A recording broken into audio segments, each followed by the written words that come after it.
Okay. Good morning, everyone. Today is our last session on Ind AS 110 as well as Ind AS 111, which is basically a small session that deals with joint control and joint operations. Okay, so before that, we will do a quick recap of what we did in the last class. In the previous session, if I'm not mistaken, we solved question number 8. Okay, and question number 8 dealt with the dividend adjustments. So I hope that you are able to understand how the dividend adjustment was done, right? So if the dividend is out of pre-acquisition, we pass an adjustment entry. If the dividend is out of post-acquisition profits, there is no need for us to pass any adjustment entry in that regard. Okay. So with that thing in mind, let us just have a quick recap of what we have done. Yeah, so this was the dividend adjustment that was done. And we also saw what should be the adjustments in case acquisition date is different from the opening balance sheet date. We will actually calculate what is the profit earned during the period of acquisition, and we will split the profit. We will split that profit depending on the date of acquisition based on the period that was there, based on the period that is there in the current year. Okay, we obviously assume that profits have accrued or generated uniformly throughout the period. Okay, so this was the adjustment with which we had left in the previous session, and now we move on to the next part. That is come to question number 14. Okay, it's a very important question. And we it has come a couple of times in your exams also. So that is why please pay attention to this. We will be first understanding the concepts and solving the question, and with the help of this question, we will later on write the theory on the manner of solving such questions. Okay, so before that, I have a doubt from Sai Ram. Good to see you. Okay, so his query is, if there is a measurement period adjustment, then the increase or decrease can be adjusted only from goodwill. That is correct. So can it be adjusted from bargain purchase gain also? Answer is yes. See, when you talk about goodwill, it is interchangeable for bargain purchase gain also. Okay, so you cannot say that it's just the goodwill only. Even if there is a bargain purchase gain, you can adjust the measurement period adjustments through the bargain purchase gain. That is perfectly allowable. Okay, so with that background, now let us come on to question number 14, please. Very important. You can mark it as important. Okay, so now let us come to question number 14. Prepare the consolidated balance sheets as on 31st March 20x2 of a group of companies comprising P, S and SS Limited. Their balance sheets on that date, okay, that is 31st March X2, are given below. So you are given property, plant and equipment, and look at the manner of investment. P has invested in S. How many shares? 32 lakh shares in S Limited. Okay. And S Limited has invested 24 lakh shares in SS Limited. So this means this is what we call as chain holding. Okay.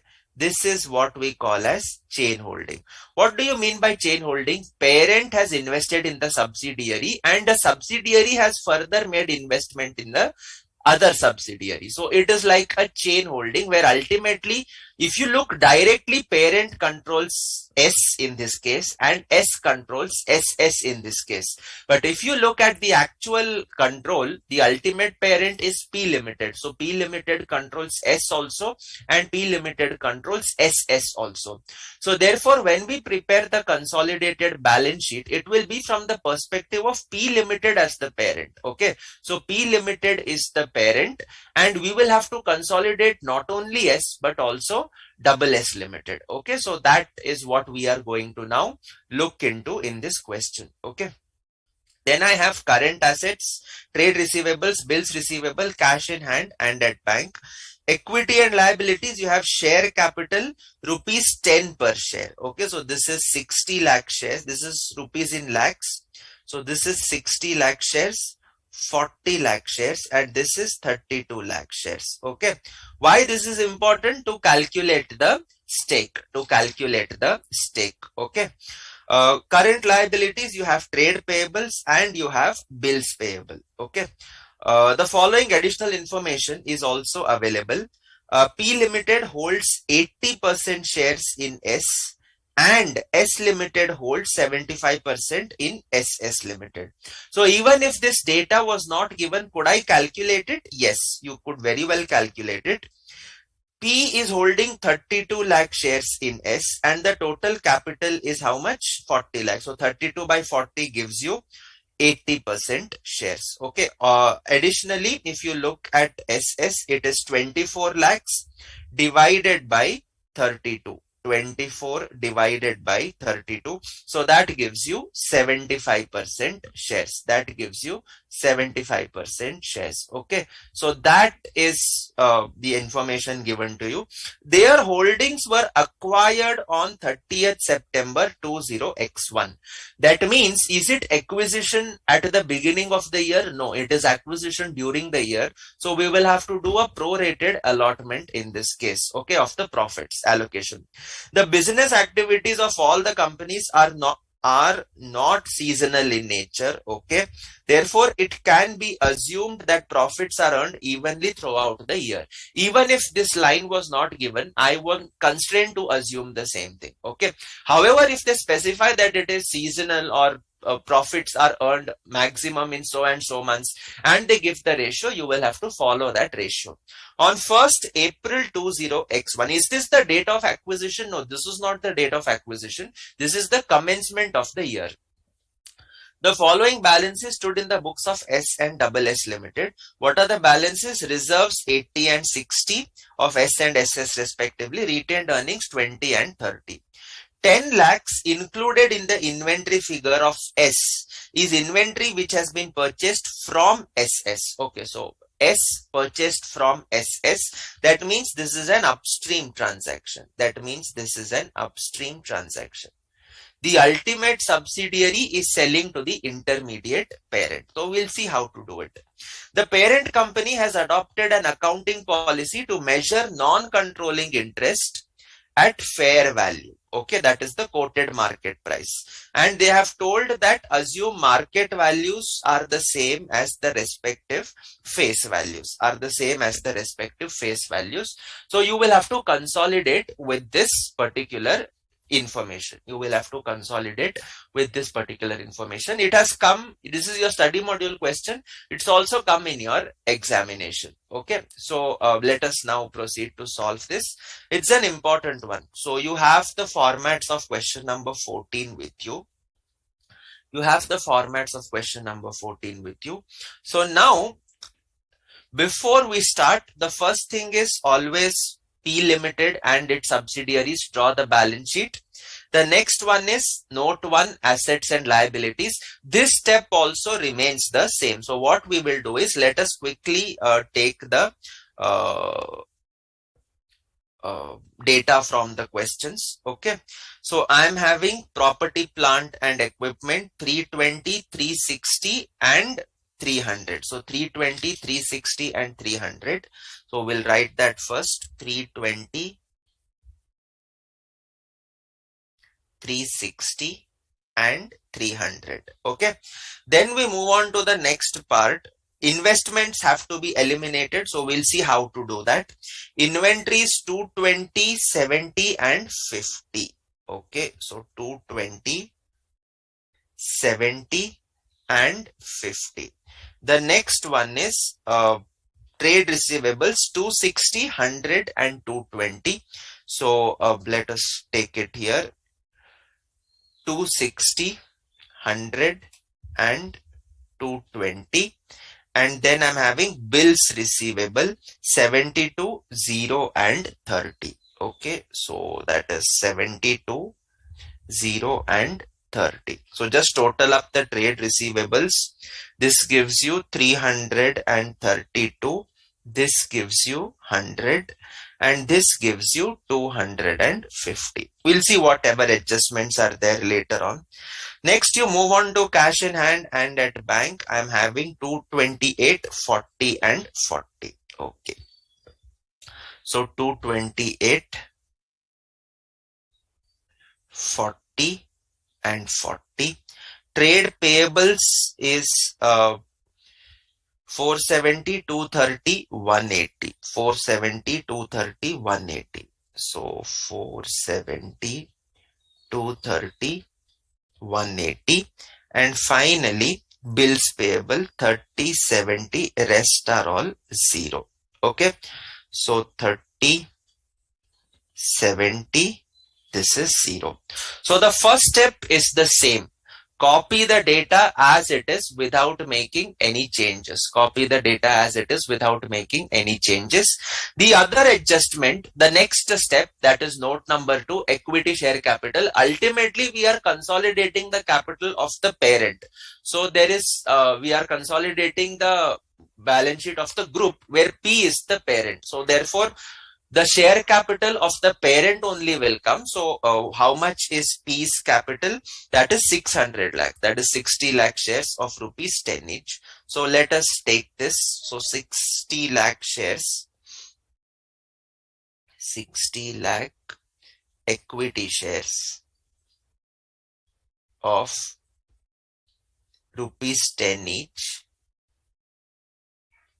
fully paid. So that gives you 600. Okay, so that takes care of note number 2. Note number 3 is pretty much the same. It's basically a consolidation of all the reserves that you are going to get. So up till here, the story is the same. Nothing has changed. Okay.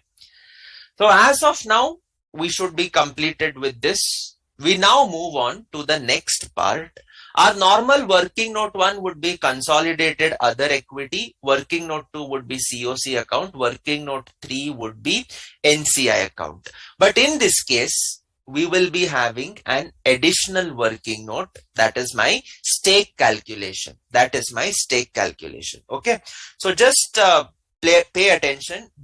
You don't have to write this part down, what I'm discussing. You don't have to write this part down, what I'm discussing. Okay. So now, parent controls S Limited. Forget the stake for the time being. S Limited controls SS Limited. Okay. So this is my existing structure. Okay. Forget the shareholding. P controls S. So what is the relationship here? The relationship is that of control.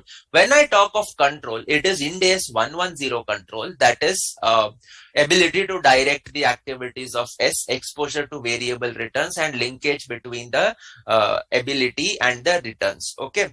So this is your control, and S also controls SS Limited. S also controls SS Limited.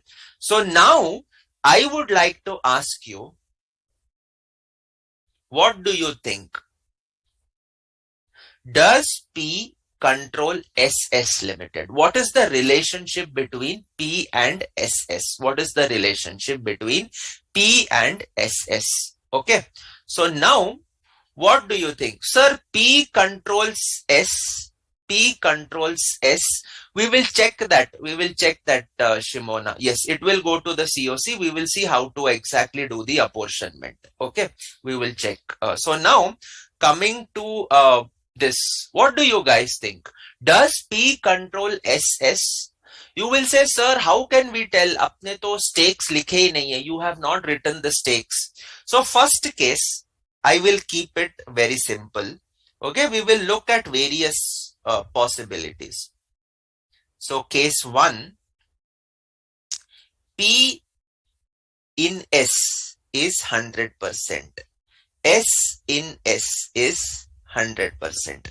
So now tell me, case 1, does P control SS? Does P control SS? So presently the stakes are 100% in S, and S is having 100% stake in SS. Sir, what are you saying, sir? P controls, is the whole and soul of S.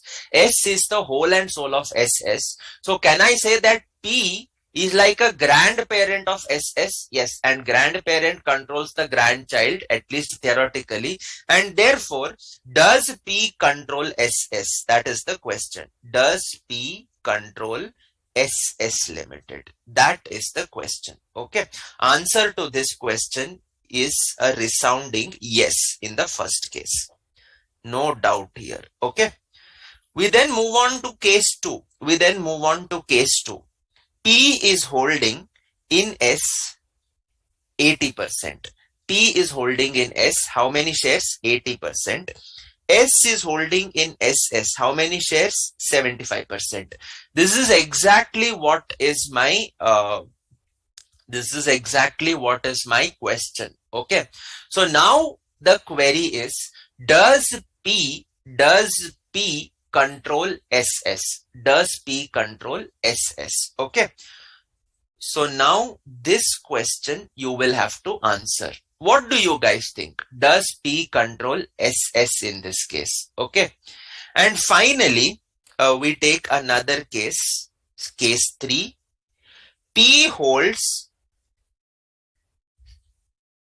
51% in S.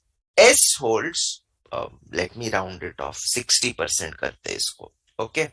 S holds another 60% in SS. So now the question is, in both the cases, do you think P holds a controlling interest in SS Limited in case 2 and case 3? What do you guys think? Okay. So let us understand SS Limited. SS Limited earns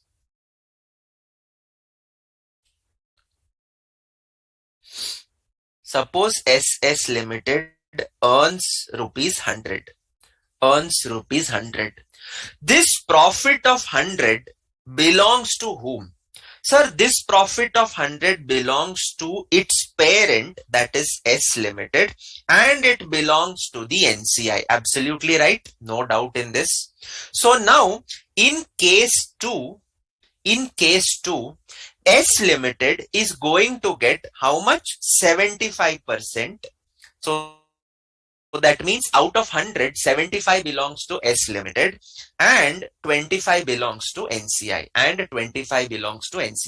So as of now, there is no doubt. Okay. This is as clear as it can get.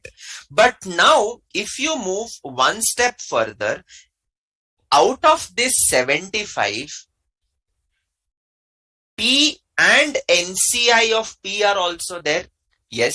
So out of this 75, the parent of S is going to get 80% and the NCI of P are going to get 20%. So 75 into 20%, this is 15 and this is 60 and this is 60. So therefore, when I look from the perspective of SS and P, for every 100 rupees that is earned by SS, the ultimate transfer to the parent or ultimate share of the parent is 60.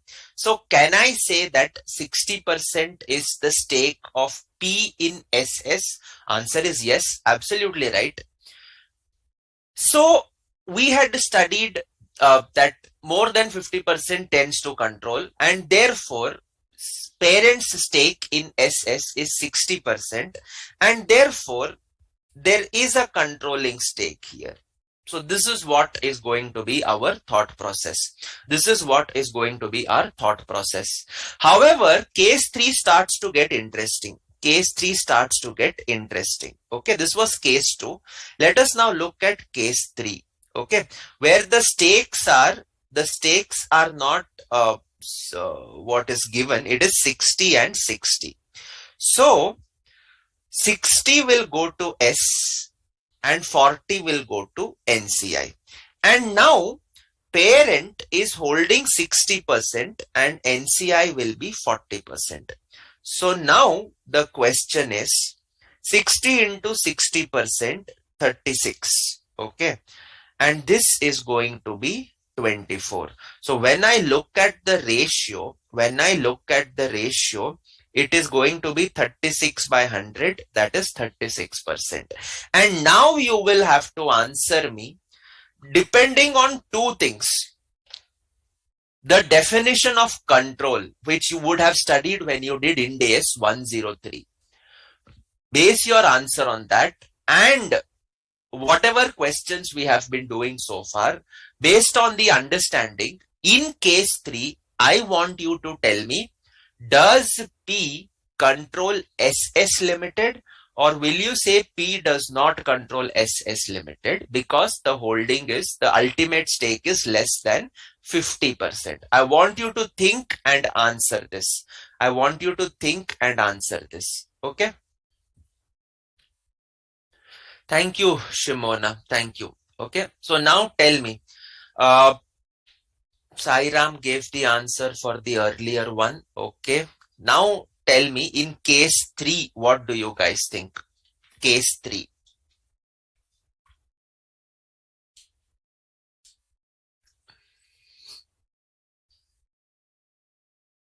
What do you think?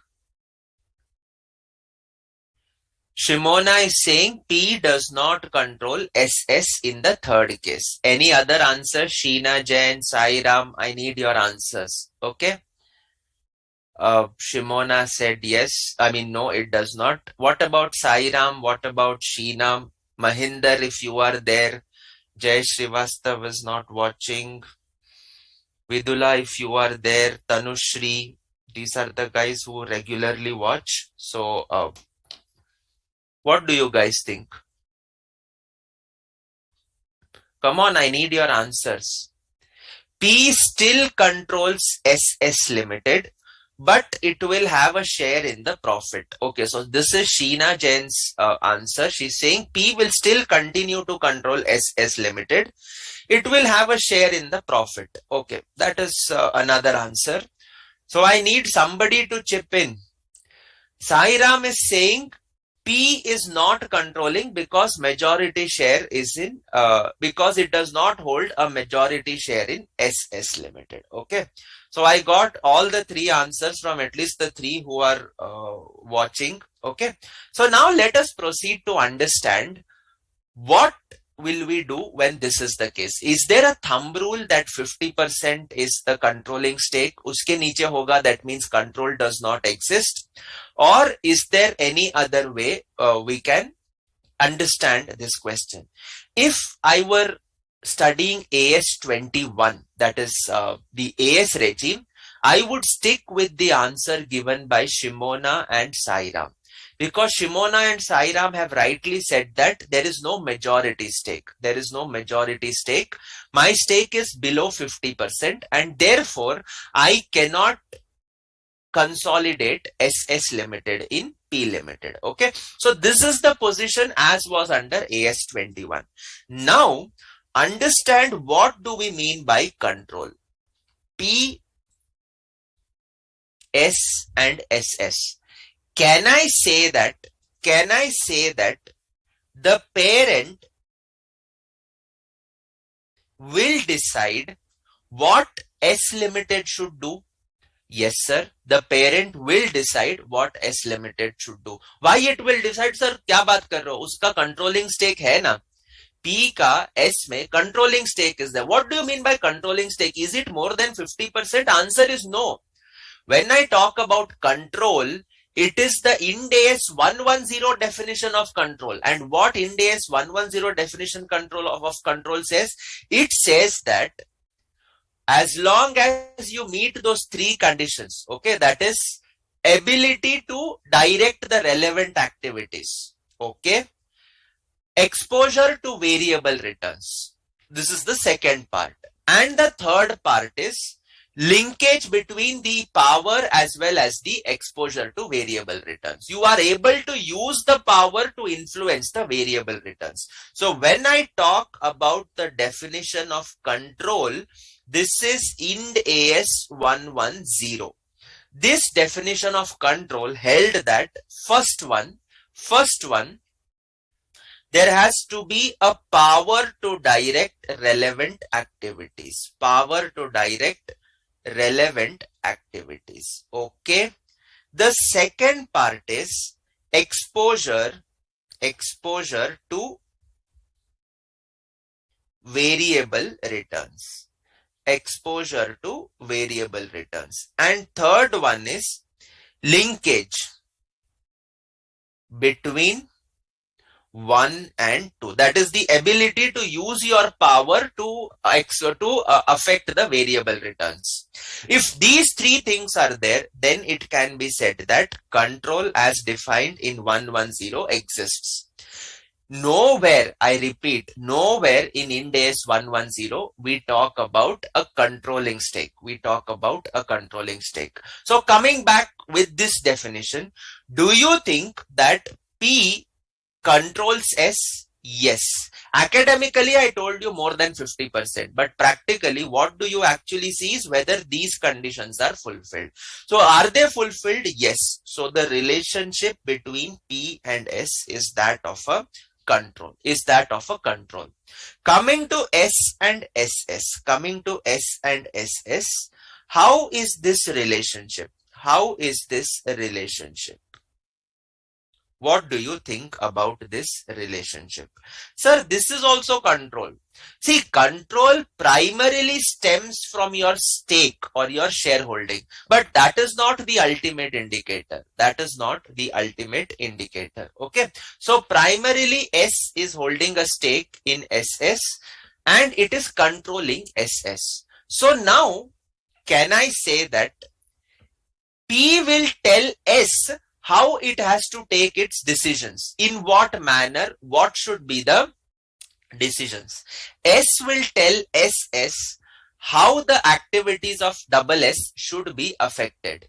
So whenever we talk about SS Limited's relevant activities, what should be the sale, what should be the raw material, what should be the product line, how can it increase its profitability, who will decide? Sir, S will decide. But ultimately, S's profitability includes double S's profitability, yes. But ultimately, my friends, S is going to greatly affect P because S's profits are ultimately getting consolidated in P, yes. And moreover, P decides how S will function. So don't you think that when there is a board meeting of SS, the controlling shareholder is S, I agree. But any decisions that S will have to take will be based on the inputs that are given by P. If it has to start a new product line, if the management of SS wants to start a new product line, S will give a call, yes or no. But ultimately, that yes or no comes from where? That yes or no comes from P. And therefore, whatever decisions are being taken in respect of the functioning, the operations of SS Limited, ultimately, who is the Karta Dharta? Who is the one who is deciding that? That is P Limited.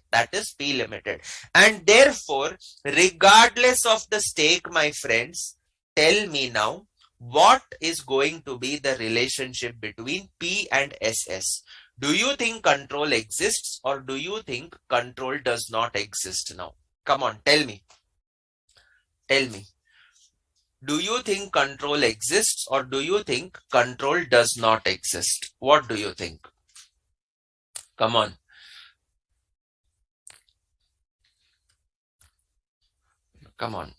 Do you think control exists or do you think control does not exist? Sairam, Shimona, control exists. So Sheena Jain had anyways said that control exists. So you were the one who gave the right one. But we tend to look at the stakes. Okay, we tend to look at the stakes because AS 21 mentioned that more than 50% stake, then only you consolidate. 110 tells nothing doing. Look at the actual way the entities function and then come to a decision. And therefore, and therefore come what be the stake.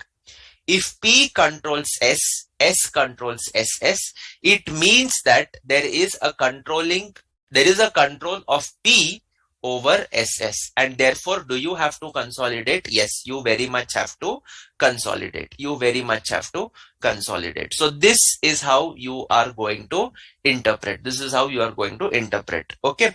So with this background, let us come to the stake calculation for our question. The stake calculation, well, parent has invested in S. S has invested in SS. What is the date of acquisition here? Date of acquisition happened to be 30th September 20x1. This is also the same, 30th September 20x1. Okay, so parent acquired the stake on 31st March. Okay. Yes, good, good. Shiva Shankari is there. That's nice. Okay. So now, what is the stake here? Sir, this stake is 80%. This stake is 75%. This stake is 75%. Okay. So now, when I talk about S Limited,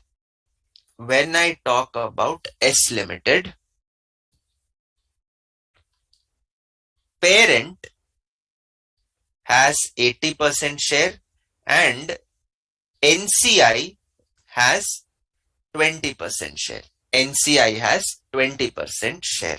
Therefore, stake of NCI is 20%. Coming to SS Limited.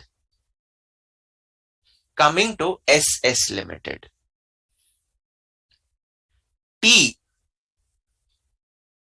does it have any direct share in SS? Answer is no. It does not have any direct share. But does it have an indirect holding? Does it have an indirect holding? Definitely. 80% into 75%, that is 60%. So the total stake of P in SS is 60%, and therefore NCI is equal to 100 minus 60 is equal to 40%. Is equal to 100 minus 60 is equal to 40%. Is it okay? Yes. Have we understood right now? How did we get this? Yes? Yes or no? Yes. Alternatively, there is an alternative for this. Okay. There is an alternative for this. NCI in SS Limited is direct NCI. See, S is holding 25% in SS. So the direct NCI in SS is 25%. Direct NCI in SS is 25%. Indirect means the NCI of P, how much they are invested in. So SS NCI is 20%. So 20% of that multiplied by 75%. So 20% into 75%. How much NCI of S? Sir, this comes to 15%. So this NCI is 40%. This NCI is 40%. Therefore, the controlling stake is 60%. The P in SS is 60%. Okay, so this takes care of the working note 1. That is, your stakes are now P in S is 80-20. P in SS is 60-40. So this is how the things are going to move. Okay, so now let us come to our usual steps. Consolidated other equity. This is my working note 1. Now it has become working note 2. So we do the consolidation, right? So we start with standalone P Limited. Okay. So Let us look at the question now.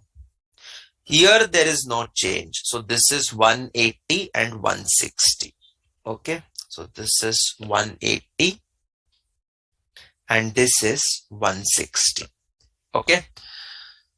To this you will add the other reserves. Okay. To this you will add the other reserves. And now you look at your cost of control account. You now look at your cost of control account. This is the cost of control account which we have been preparing. It's done in columnar form. Only change that is going to happen here is this is going to be 80% stake. This is going to be 80% stake, whereas SS is going to be 60%. SS is going to be 60%. And the same holds true this side also. 80% and 60%. If this is 80 and 60, what will be my NCI? Sir, NCI will be 20%, 40%. 20%, 40%. No doubt in this part. No doubt in this part. Is the stake workings clear? Yes. If we get wrong in this, my whole question goes आड़ा टेढ़ा. Okay, तो अपने को वो नहीं चाहिए. अपने को स्टेक्स बराबर समझ में आ जाना चाहिए. Okay, done. Yes. So now coming back to our discussions. Now what is left on the asset side is investment of P in S 340. So we first eliminate this. So to investment. To investment. P in S Limited. P in S. That was 340. That was 340. And now, what is S in SS? Sir, S in SS is 280. So what we will do? Sir, we will write here 280. Is this correct? If I write 280 here, is this correct? Is this correct? Answer is no. This is the stake of S in SS. This is the stake of S in double S. Okay. Ultimately, pay attention now. Okay. All the assets of S Limited, all the assets of S Limited will be shared between the parent and its NCI in the ratio of 80% and 20%. So what I am consolidating is parent, to that I am attaching S, to that I am attaching SS. So मेरे को किसका stake चाहिए? मेरे को चाहिए stake of P in double S, and therefore what I will be eliminating is P in SS. And P in SS unfortunately is not 280. Why? Because the parent is having only an 80% control, is only having only an 80% share in the net assets of S Limited. बाकी का 20 it is belonging to NCI. आपको कैसे पता? वो share holding is there ना. It is holding only 32 lakhs out of 40 lakh shares, and therefore for every asset, every liability in S, only 80% of that will go to P. So S is having an asset as investment in SS Limited. And because S is having an investment in SS Limited, 80% of that investment is what is attributable to P. 80% of that investment. And therefore, this is the important thing. This will be 280 into 80%. So the first mistake where we can make is here itself. Okay. So 280 into 0.8, 224. 224. Is it okay? Yes. Have you understood this? Have you understood this? Okay. Don't write anything here. These are your final answers. Whatever we have discussed, I will surely give a theory. Okay. Don't worry. Don't worry. All right. So now, have we taken the entire 280? Answer is no. We have not. So therefore, I cannot mark it as done. There is still some portion left. How will we adjust that? We will see it subsequently. Is it okay till now? Yes, is it okay? It is slightly technical, so I am going a little bit slow. The next one, we eliminate the equity share capital of the subsidiaries, 400 and 320. So coming to my question, by equity share capital. This is going to be 400 into a. NCI क्यों लिख रहा हूं? I should write it here. By equity share capital. 400 into 80%. So this gives you 320. And here it is 320 into 60%. So that is 192. That is 192. And here NCI will be into 20% and 320 into 40%. So 400 into 20% is 80, 320 into 40%, 128. 128.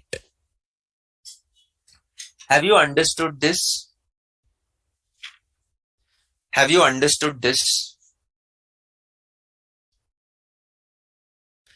Yes or no? Guys, please respond. थोड़ा सा technical है. आप interact करोगे. I will come to know whether I am on the right path. Right, absolutely. So Shimona has confirmed. Yes, that is right. No doubts. Perfectly fine. 280. Yes, 280 into 80%, or that is also right, into 60 by 75%. Excellent. Excellent. Okay. So now we have eliminated this. Remember, out of this 280, I have eliminated 224.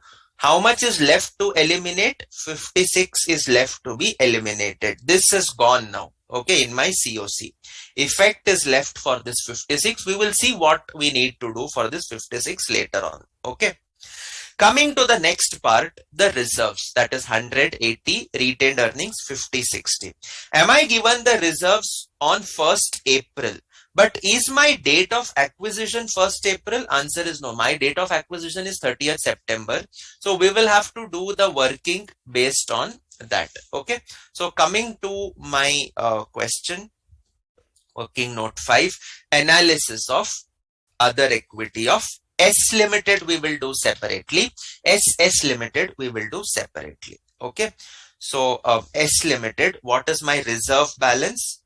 My reserve is S na, this is 100. As on the beginning of the year, it was 80. Okay. So this is 100. This is as on 31st March 20x2. Therefore,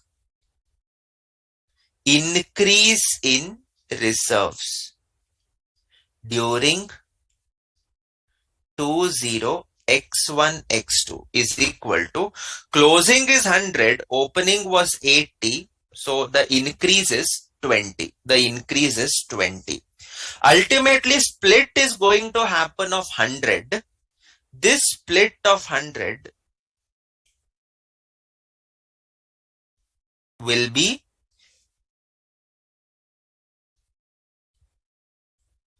pre and post. Pre and post. When I talk about pre, this is before, or can I say up to 30th September 20x1, correct? And when I say post, it is for the period 1/10/20x1 to 31/3/20x2. Am I correct? Yes. Okay, so this is how you are going to do it. So balance on 1420x1 was 80. That means these were earned before you got the stake. So obviously it is going to be 3. And then you will add 6-month increase. This increase of 20 happened in the current year. So 6 months will be pre, 6 months will be post. So this is going to be 10. This is going to be 10. So that is nothing but 20 into 6 by 12. 20 into 6 by 12. And 80 plus 10, this is 90. This is 90. Acha, any other adjustment? No. Sir, there is an upstream that is between SS and S. So when I analyze SS Limited's reserves, that time it is going to come. So this will ultimately be split between whom? This will ultimately be split between P and NCI. P and NCI. What ratio? They are stakes. What are the stakes? This is 80% and this is 20%. So this comes to 72 and this comes to 18. This goes to COC account and this goes to NCI account, which is working note 3, working note 4. Okay. So now when I do the split, 6-month increase is how much? 10. So ultimately I will be splitting 10 between P and NCI.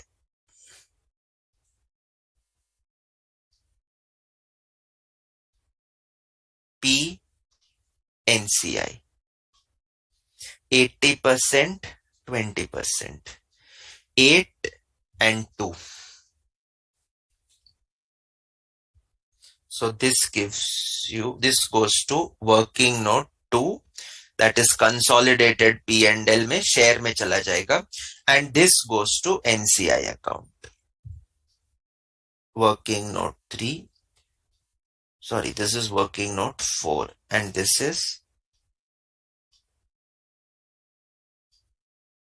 consolidated earnings.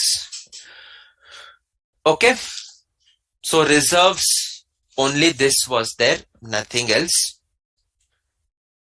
P&L, that is the retained earnings. Let us now check. It was 50 closing and 20 was the opening. So same manner of splitting, no change. So this is 50. This is 50 as on 31st March 20x2. 20x2. Okay. Therefore, increase in retained earnings during 20x1 x2. Closing was 50, opening was 20, so the increase is 30. Ultimate split is happening of 50. Okay, so now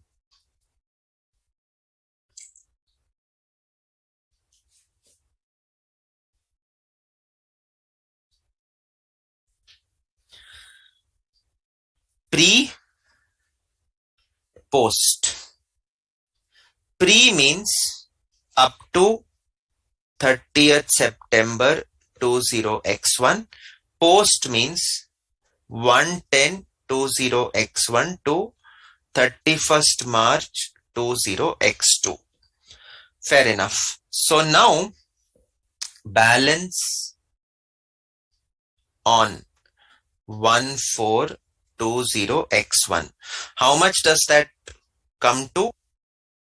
20. That was 20. Add 6-month increase. 6-month increase. That is nothing but 30 into 6 by 12. 30 into 6 by 12. So that gives you how much? That gives you 15.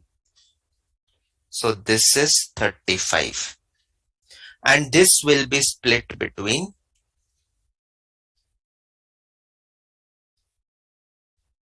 parent NCI. 80%, 20%. So this is 7 and this is going to be 28. Sir, where these items will go? Well, these items will go in as this is to pre, right? So this goes to COC account. This goes to NCI account. Okay. This is working note 3. This is working note 4. Okay. No change. It's exactly the same what you have been doing. 6-month increase. The same 15.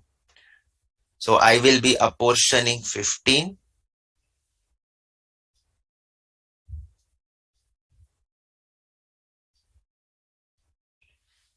P NCI 80 20. So this comes as 12 and 3. So this is going to go to working note 2 and this is going to go to working note 4. NCI account, consolidated earnings. Is it okay?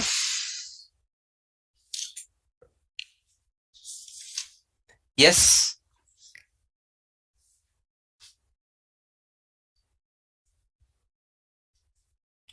So let us give the effects for this, both retained earnings as well as reserves. Okay. So post reserves, you will write add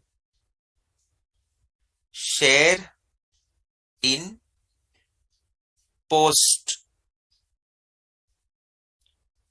reserves retained earnings. This is of S Limited. This is of S Limited. And then post reserves will write retained earnings separate. नहीं ठीक है, साथ में ही लिखते हैं. कहां से आ रहा है? This is coming from working note 5, right? Yes, working note 5. So how much is that? Well, first case it is 8 for reserves and it is 12 for retained earnings. Okay. So 8 and 12. 8 and 12. Okay. So that is done. Pre will come here by pre reserves working note 5. So this comes in as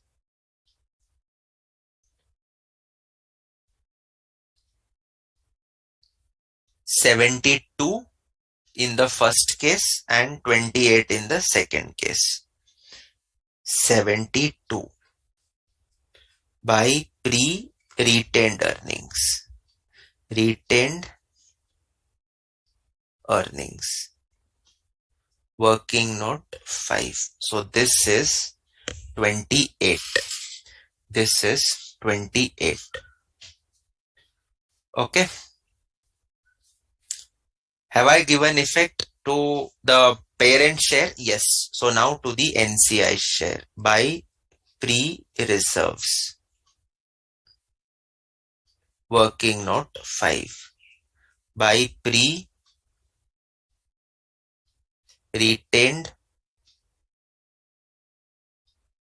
earnings. Working note 5.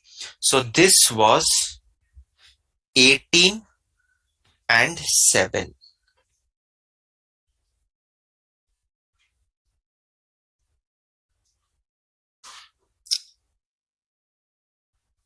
18 and 7. Okay.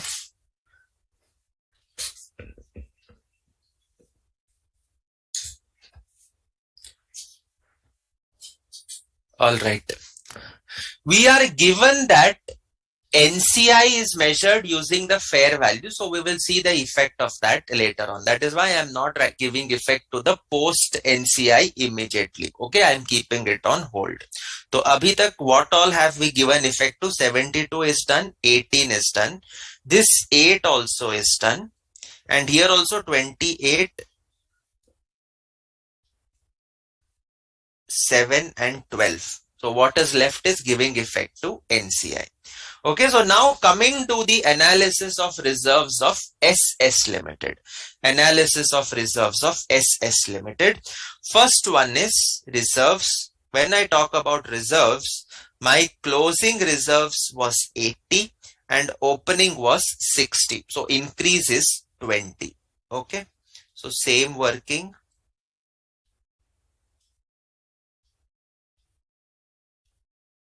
As on 31st March 20x2.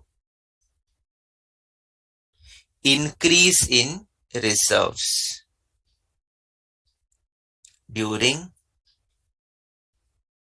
20x1x2. 80 minus 60 is equal to 20. Ultimately, we split up 80 as pre and post, and this will be as on, sorry, not as on, up to 30th September 20x1, and this is going to be 1st October 20x1 to 31/3/20x2.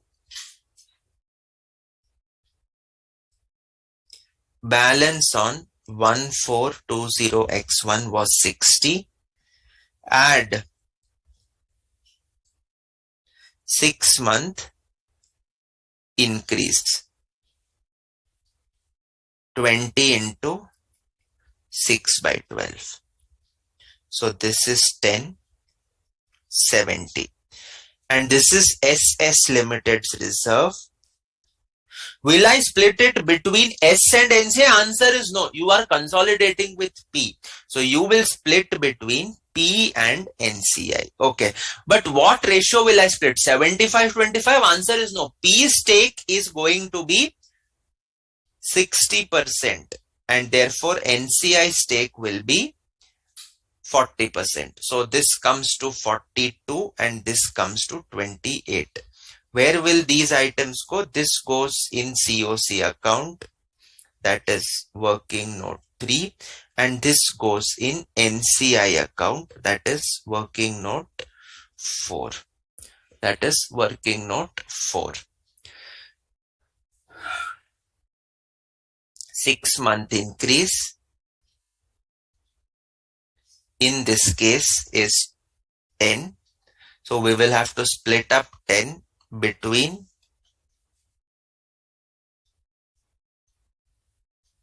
P and NCI. This will be 60%, 40%, not 75-25. So this is 6 and 4. Sir, where do these items go? This goes to working note 2. That is consolidated earnings, and this goes to NCI account, working note 4. Okay, this goes to NCI account, working note 4.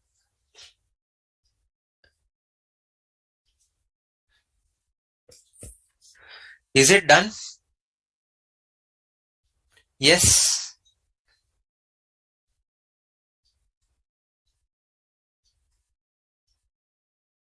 This won't consume time. I'm going slow, beta. That is why it is taking time. Sir, why have we not taken equity share capital 80% of SS Limited?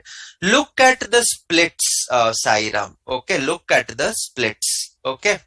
Where is the account? See, SS Limited, I am talking of eliminating P in SS. Okay, I am talking of eliminating P in SS, and P stake is 60%. So therefore, when I'm talking about eliminating P in SS, how is it going to be comparable with 80% stake? There is no 80% stake of P in SS, right? There is no 80% stake. This 80%, what is this 80%? This 80%, I got your confusion.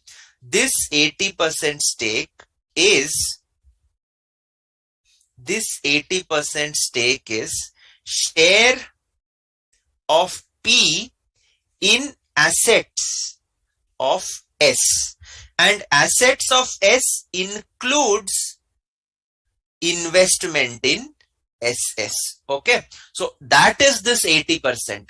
Ultimately, P's stake in SS comes to how much?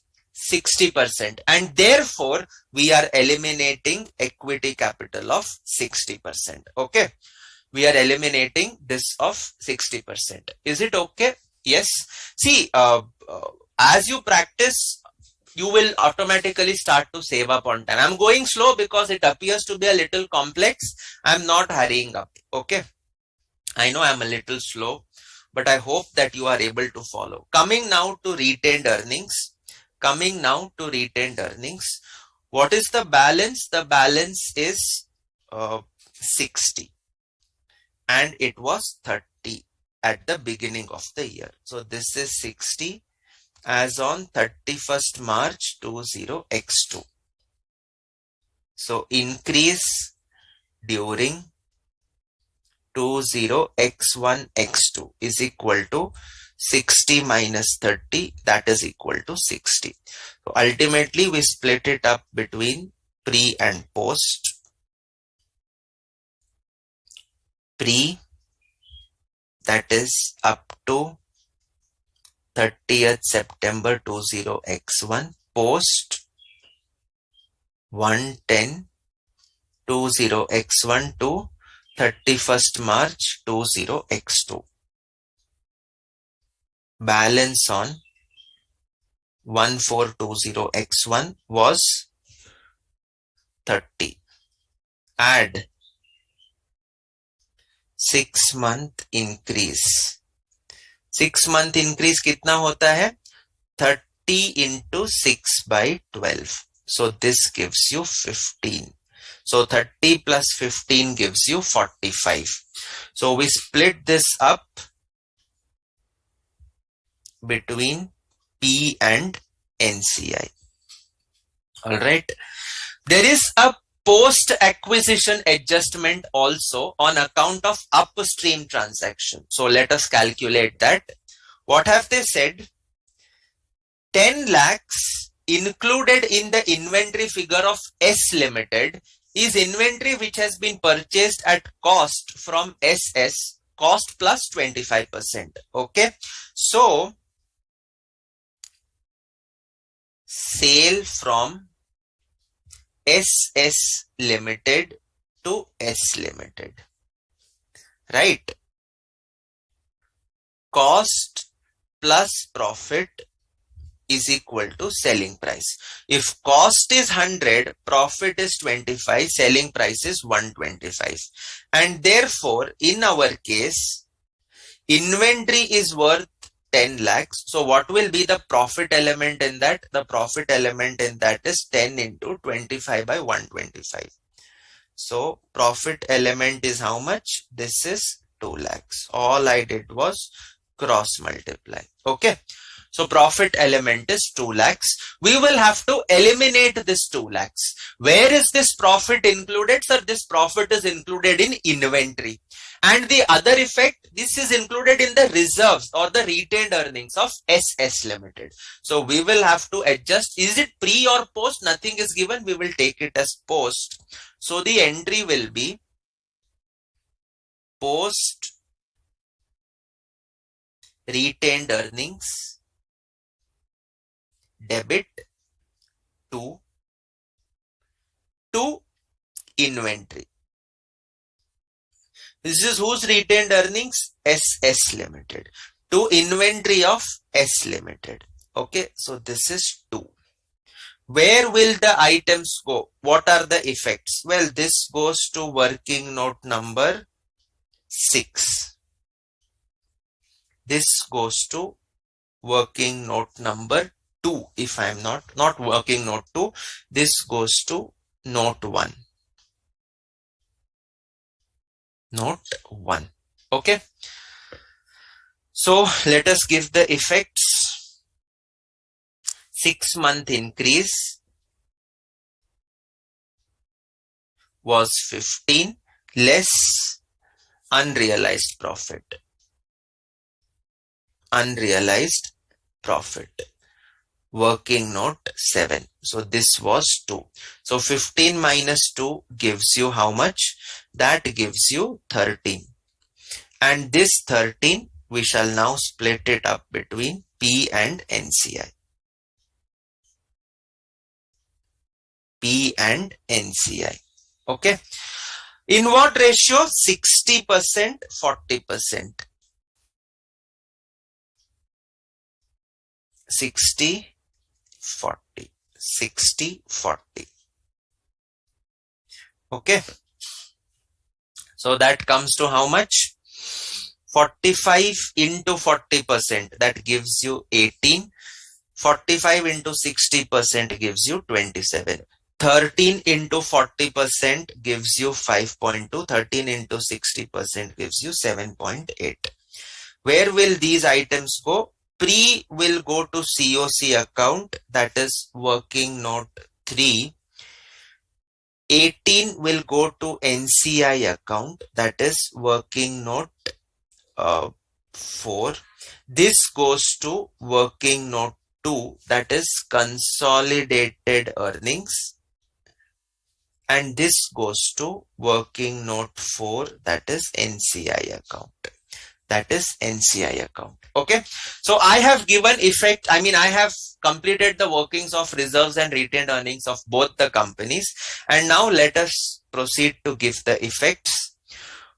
First effect, add share in post reserves / retained earnings of SS Limited.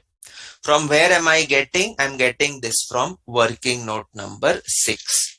So what will be my post acquisition reserves? You can check the working, that was 6. And what will be my post acquisition retained earnings? That was 7.8. That was 7.8. Okay. And then pre-reserves retained earnings. This is working note 5 and 6. We'll write it as both. Okay. 5 and 6. This is also 5 and 6. Okay. So pre-acquisition reserves of SS Limited is going to be 42 and pre-acquisition retained earnings is going to be 27. And as far as NCI is concerned, it is going to be 28 and 18. Working note 5, 6, 5 and 6. Okay, so 28 and 18. All right. So have I given effects to all? Yes. 42, 28, 6. And I also have 27, 18, 7.8. And this, I will have to give this effect. I am yet to give. I have given effect of retained earnings. I have to give effect to inventory. So go to note number 1. Go to note number 1. Jahan pe aapka inventories hai. From here, you will subtract 2. From here, you will subtract 2. No other adjustments for inventories. Okay. So that takes care. Now coming back to your question, look at the question. Bills payable. In the books of S Limited, it is bills payable to P. In the books of P Limited, it is bills payable to SS.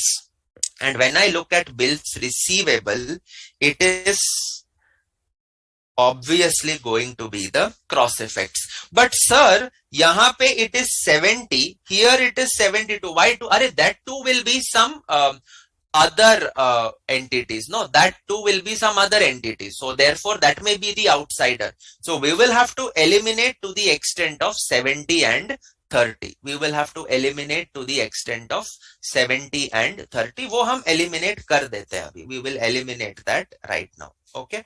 So come to your workings.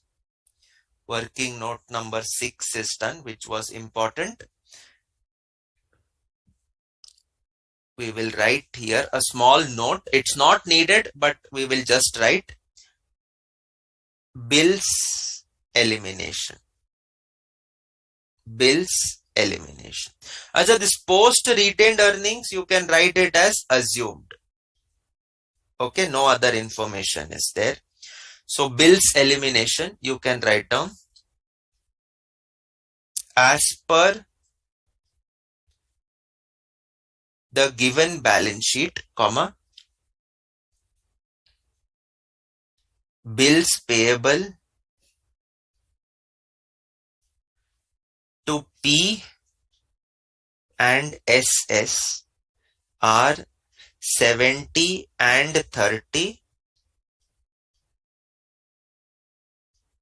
respectively, which need to be eliminated against bills receivable. Which need to be eliminated against bills receivable. Okay. Sir, upstream is done, no? Shivashankari, upstream is done. This is upstream transaction, na? Unrealized profit. We have given the effect of this two and this two. So that is eliminated, right? Nothing else is left. So these bills need to be eliminated. Abhi you want, you can give the journal entry. You can write bills receivable to bills payable. I mean, bills payable to bills receivable. But I would suggest, I mean, right now I don't want to give that because you are way beyond passing that journal entry. Okay, so just let us give the effects. Come to your note number 1. Come to your note number 1. And yahan pe you can see bills receivable. You can see bills receivable. I will write here minus 70 minus 30. And here we see bills payable. There also minus 70 minus 30. Minus 70 minus 30. Is it okay? So that takes care of the elimination. Now what is left is NCI at fair value. You can read the question again.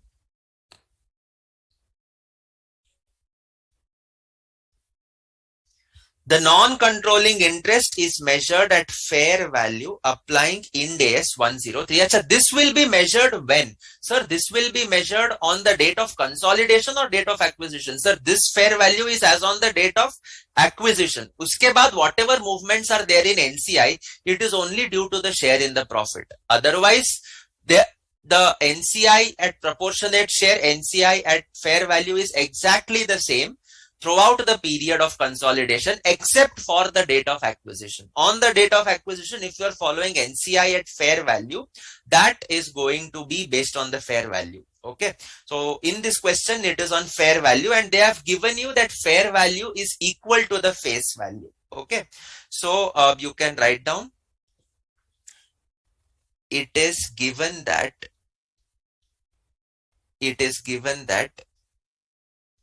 fair values of NCI are the same as face value.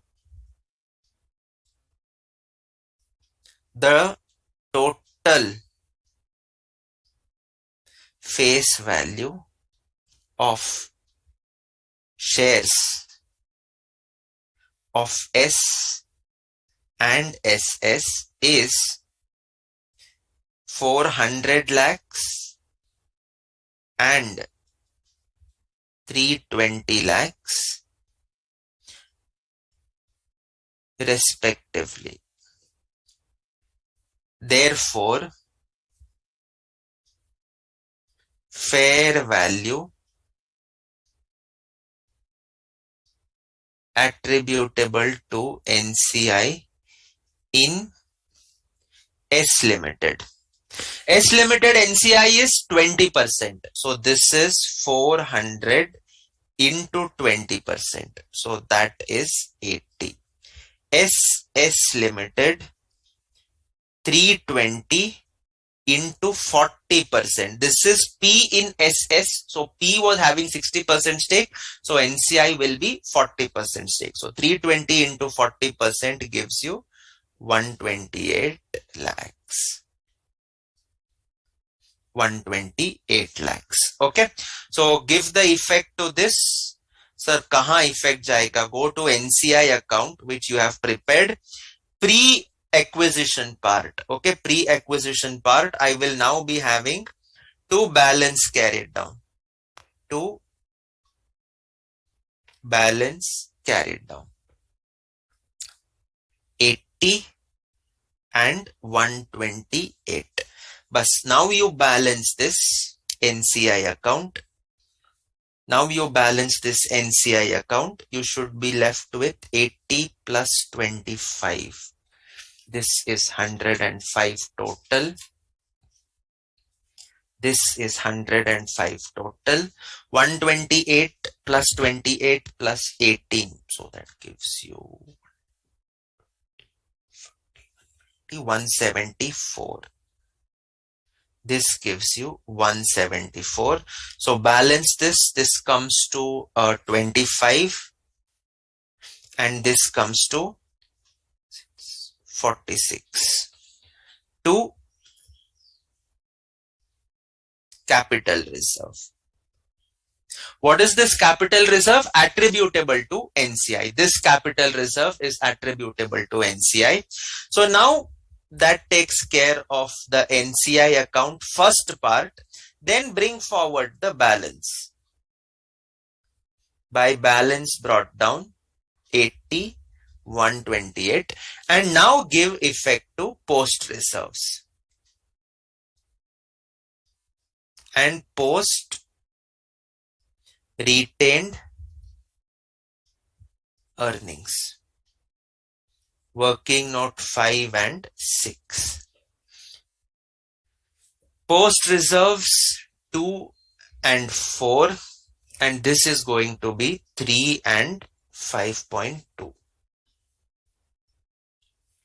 2 and 3. 4 and 5.2. So that concludes my NCI account. Total this up. 85 and this gives you 137.2. So this is balance carried down.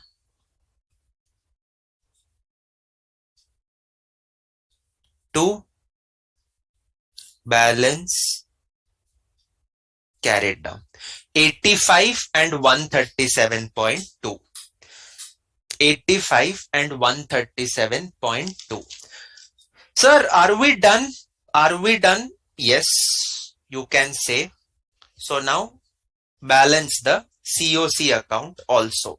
So this gives you how much? 320 plus ये आता है 420 total.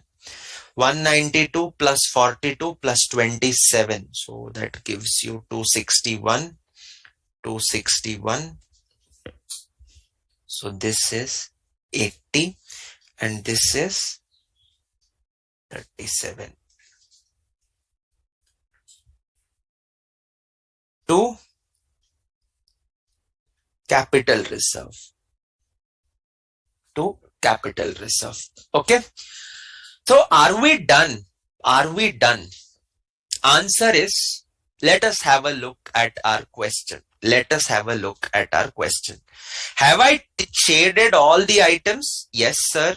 All the items are done. All the adjustments are done. Wait a minute. Let us, here, this 56 is pending. This 56 is pending. I have eliminated only P's share in SS to the extent of 80%. Ultimately, this 56 is still pending. What is this 56? This is the NCI. This is the NCI of S who is having a share in SS. So this is nothing but 280 into 20%.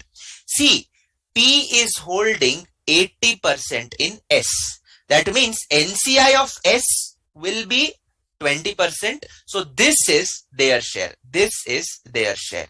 And where am I going to eliminate this share of 56? Sir, you will eliminate it against the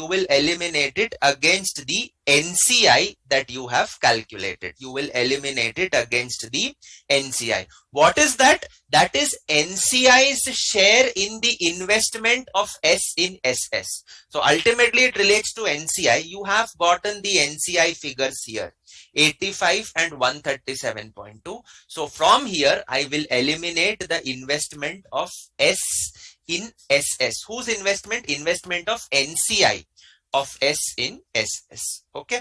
So now you will write below this NCI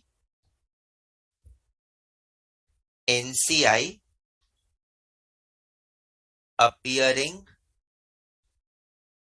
in balance sheet is as under. So you can note this down. First one is S Limited 85, SS Limited 137.2. So this comes to 222.2. And from here I will deduct investment by NCI of S in SS. How do I get that? Well, it was 280. 80% of 280 I eliminated in COC account, and therefore the remaining 20% I will eliminate here, 56, and that gives you 166.2. This goes to your balance sheet. This goes to your balance sheet. Okay. And coming to the cost of control and the capital reserve. Now this will be full capital reserve. This is going to be full capital reserve. Why we say full capital reserve? Because we are following NCI at fair value, and therefore capital reserve is attributable to parent also. It is attributable to NCI also. Okay. So capital reserve in balance sheet. Well, we start off with S Limited, COC account, NCI account. Then we have SS Limited, COC account, NCI account. So COC is working note 3, NCI is working note 4, working note 3, working note 4. So this is 80, and here the NCI is, capital reserve is 25. So this is 105, 37 plus 46.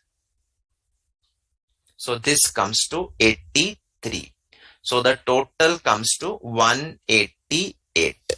This is my full capital reserve.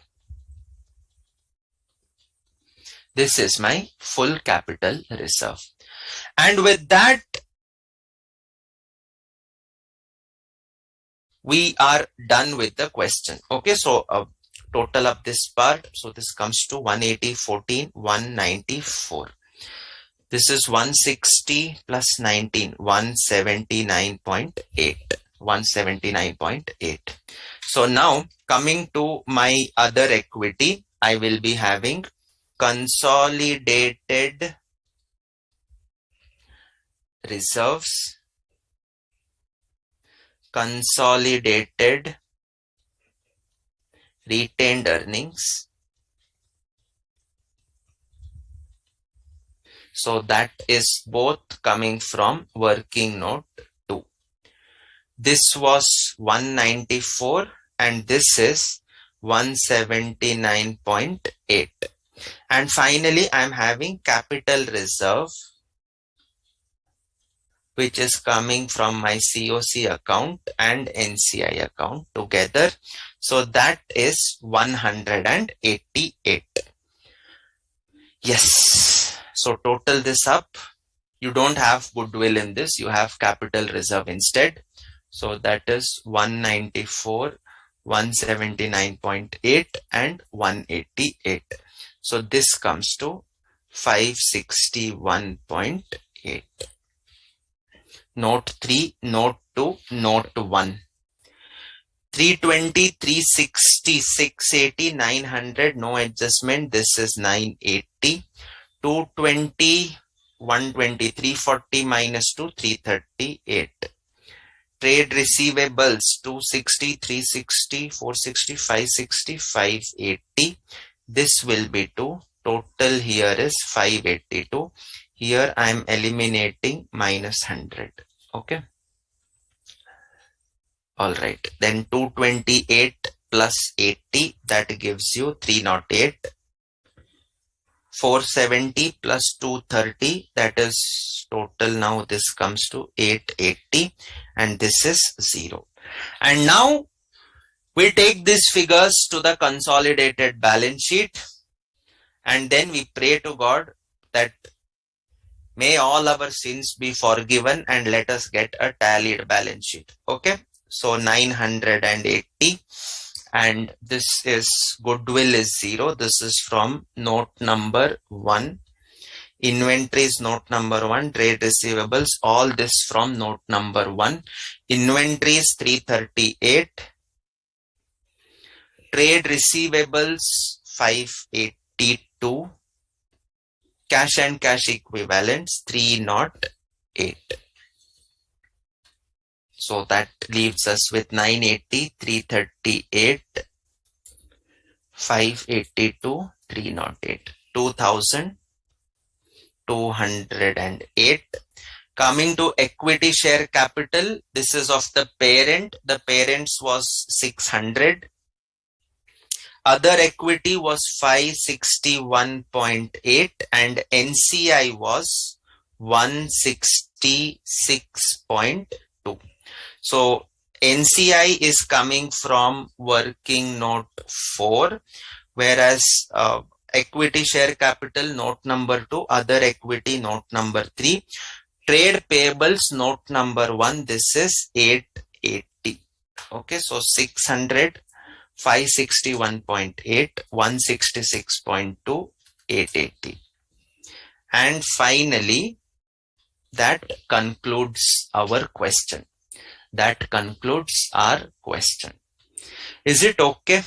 Shiva Shankari, did you understand? Shimona, did you follow? Sai Ram?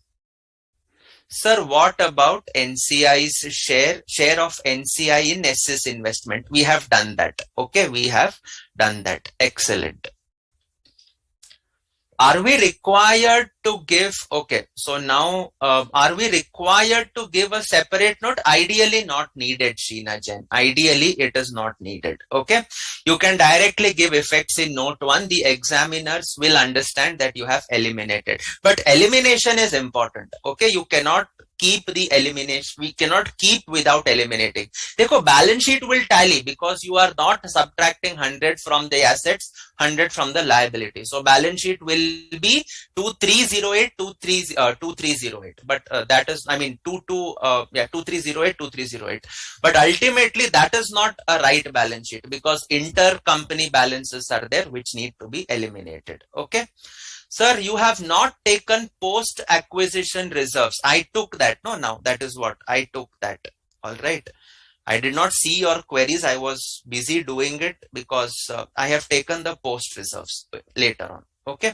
NCI share, all of that is done. Okay.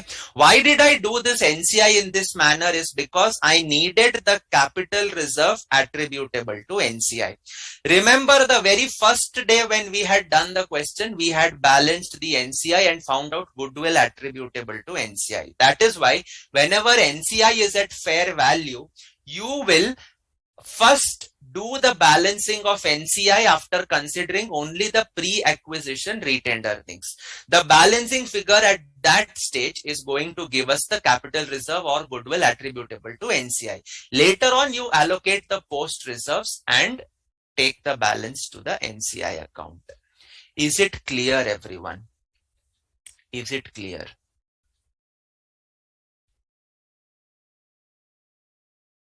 Okay, so Shivashankari is saying, sir, if we consolidate as per case 3, 60 into 60%, that is 36%, then goodwill or capital reserve attributable to NCI will definitely be very high.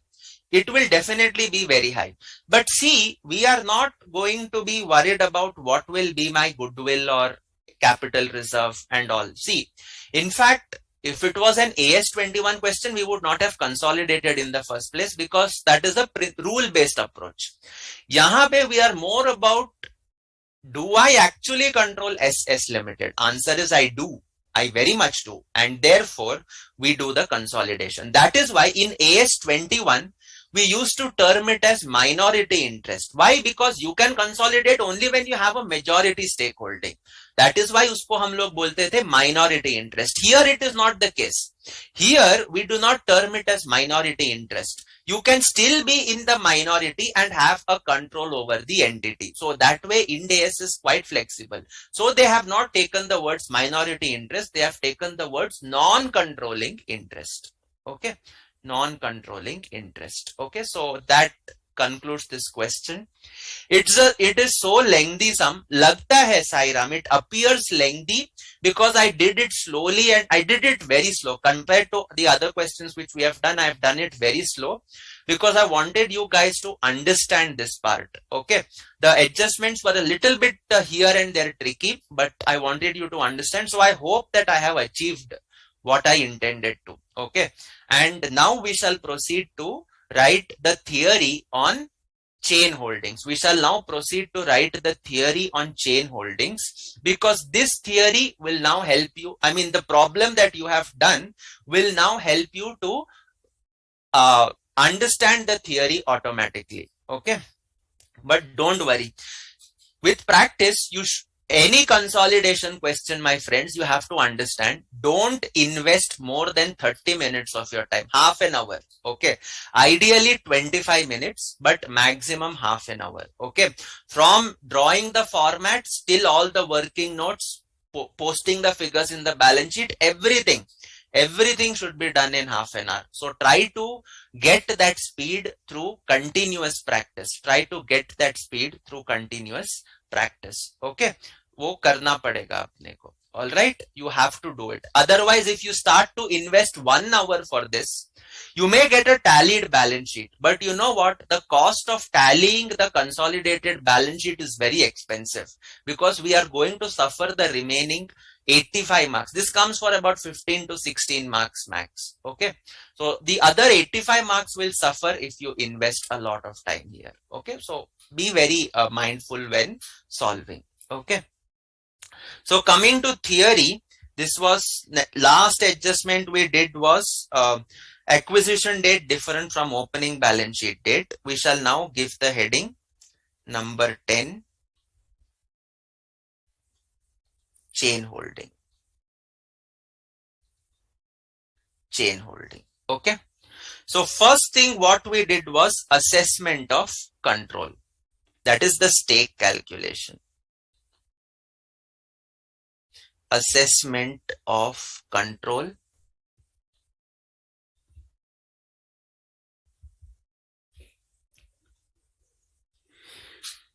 The parent P may exercise control over a subsidiary S1, S2, either directly or indirectly. Indirect control occurs when P controls S1, which in turn controls S2, which in turn controls S2.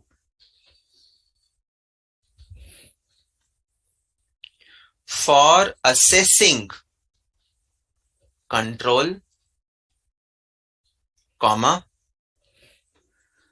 indirect stake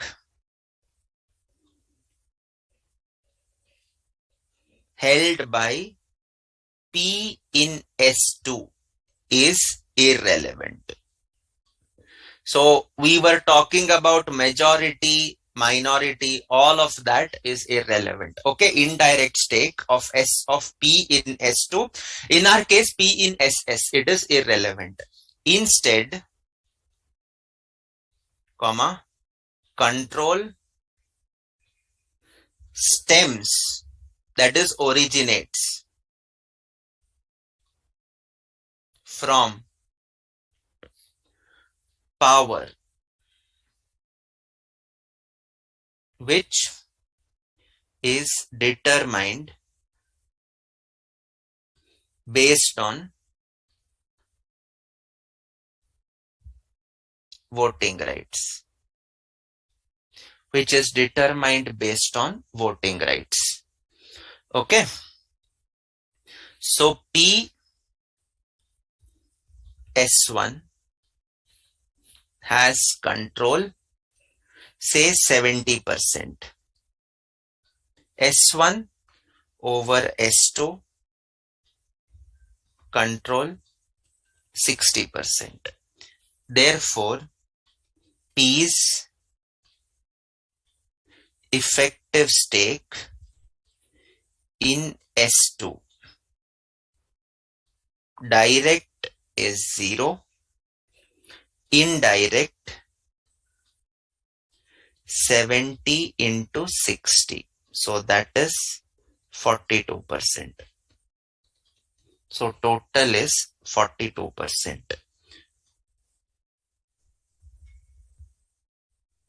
Effective stake. Effective stake. You can write below, though P's effective stake is only 42%, into bracket you can write that is less than 50%, comma, as P exercises control over S1, which in turn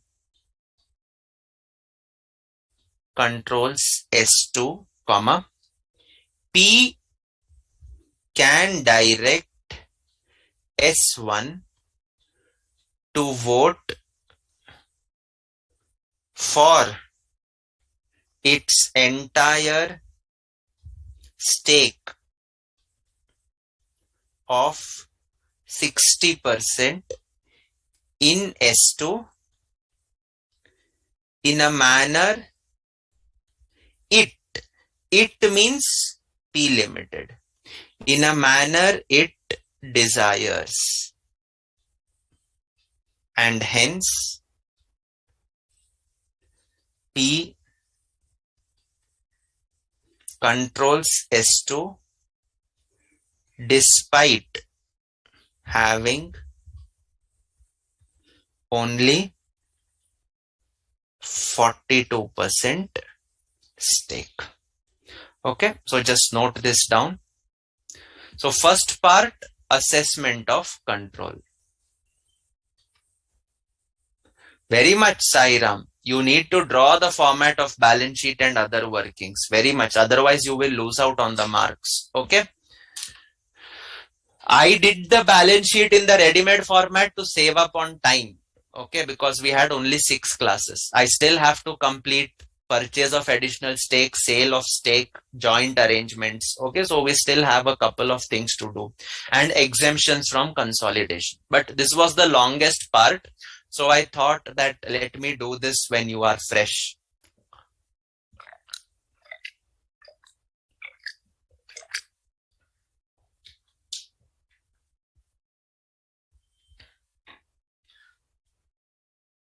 Today's class will go long because अपने को topic खत्म करना है. We have to finish the topic. Okay. Done. So this is number 1. Okay. So now the second part is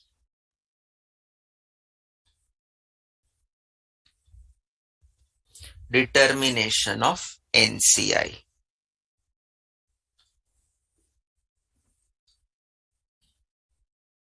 NCI refers to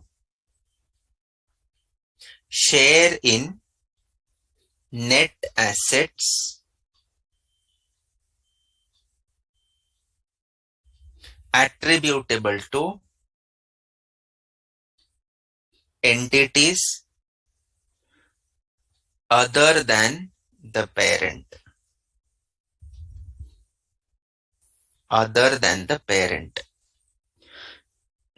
Therefore, NCI in above case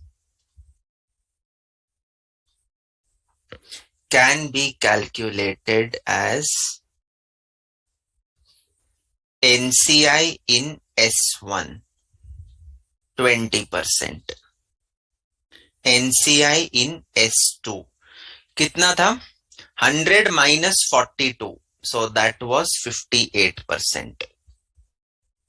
This is 100 minus 80, this is 100 minus 42. So this is P's effective stake. Okay, so note this down.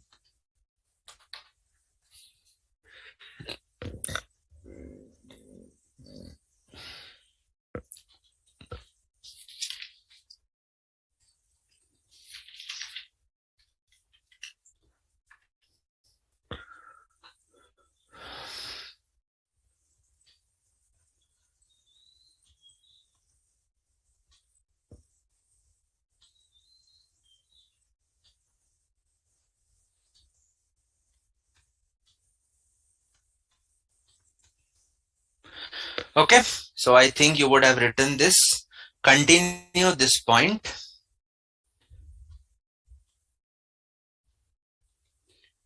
This represents share in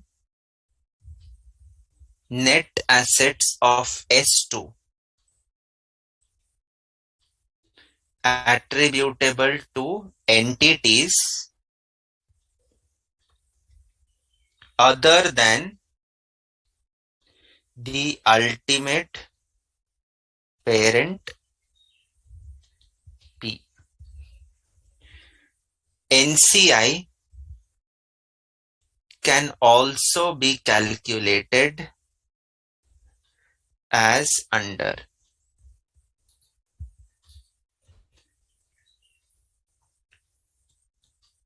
direct 40%. S1 held 60%, right? S1 held 60% in S2. So direct NCI is 40%. That is 100 minus 60. Indirect. Indirect कैसे आता है? Well, this will be 18%. How did I get 80%? 70%, it's not 70, sorry. 60% into 30%. 60% into 30%. Right? Yes. This 30. Okay, this is 70, so 30 into 60%. So that gives you 18%. Okay. So total comes to 58%. Thus, while analyzing reserves and share capital of S2, 58% will be attributed to the NCI. Will be attributed to the NCI. Okay. Naturally. So 50% will be attributed to the NCI. Okay. Another structure could look something like this. P S1 S2 70%, 60%. Additionally, P also holds 10% share in S2. So here there is a control. Here there is a control. So ultimately P exercises control over S2. Therefore, P controls S2. So if I have to calculate P's stake in S2, how am I going to calculate? Well, first thing is direct stake is 10%. Indirect stake is 70% into 60%. So that is 42%. So your total stake is 52%. Therefore, NCI is equal to 100 minus 52, 48%. Alternatively, NCI stake in S2. How can I calculate? Well, directly NCI stake is in S2 is 30%. How did I get this 30%? Well, 100 is the total stake holding, 60% held by S1 in S2 and 10% held by P in S2. So that is 30%.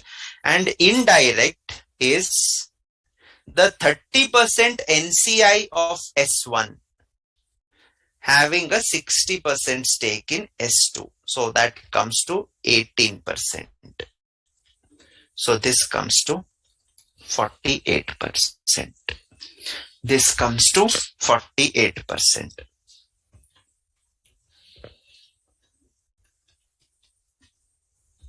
Alternative case. So it's not just P in S1, S2, etc. You will have to have a holistic approach when you are deciding who controls whom. Okay.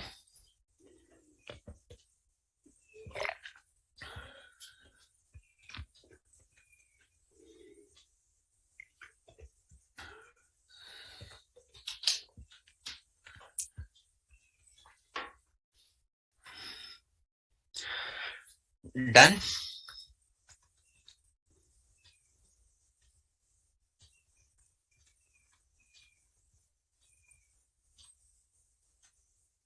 Absolutely right, Sheena. Yes, Sheena Jain, absolutely right.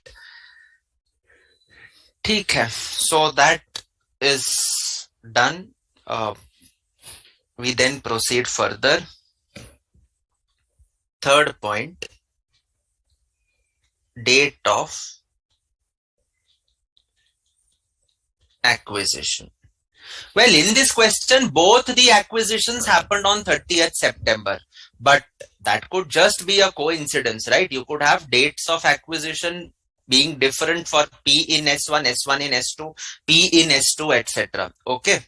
So when I talk about date of acquisition, it is basically the date when P starts to control S2. Okay. It refers to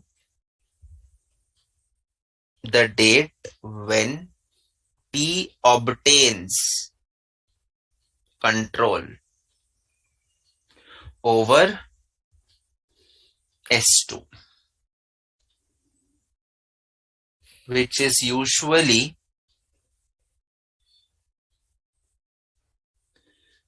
later of the following dates. A, date of acquisition of P in S1,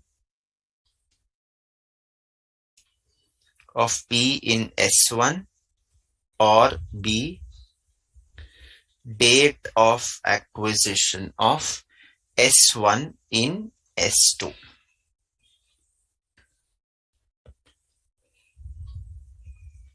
However, each question needs independent evaluation to correctly determine date of acquisition. Why is date of acquisition so important? Because that is the date when S2's reserves will be split between pre and post. Okay. The date of acquisition is important because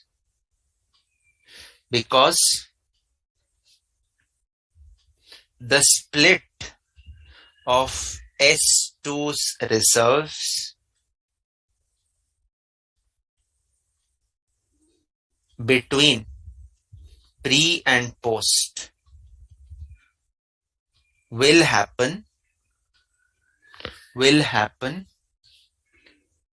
depending on the DOA, depending on the date of acquisition. That is why it is important. So if we have certain cases, case 1, P acquiring stake in S1, acquiring stake in S2. What is the date of acquisition? Here it is 1/4/2022 and here it is 1/4/2021. So my cases, what will be the date of acquisition for this one? What will be the date of acquisition? See, ultimately when I consolidate S2 in P, I need to determine when has P obtained control over S2. So S1 got control on 1st April 2021. But that point, on that day, P did not have any control over S1. So therefore, I cannot consolidate from 1st April 2021. I will have to consolidate from 1st April 2022. Okay. Case 2. Case 2 is the opposite. P acquires stake in S1, acquires stake in S2. This happened on 1/4/2021. 2021. This happened on 1/4/2022. So when will be the date of acquisition of P in S2? Sir, P got control of S1 on 1/4/21. So you will consolidate S2 also from 1/4/21. Arey, how can you do that? As on 1/4/21, S1 was not controlling S2. You can control S2 either directly, which you did not, or you can control S2 only when S1 controls S2, which is happening from 1/4/22. So in this case also, the date of acquisition is going to be 1/4/2022. 1/4/2022. Okay. So note this part, these two cases. We have another set of another two cases.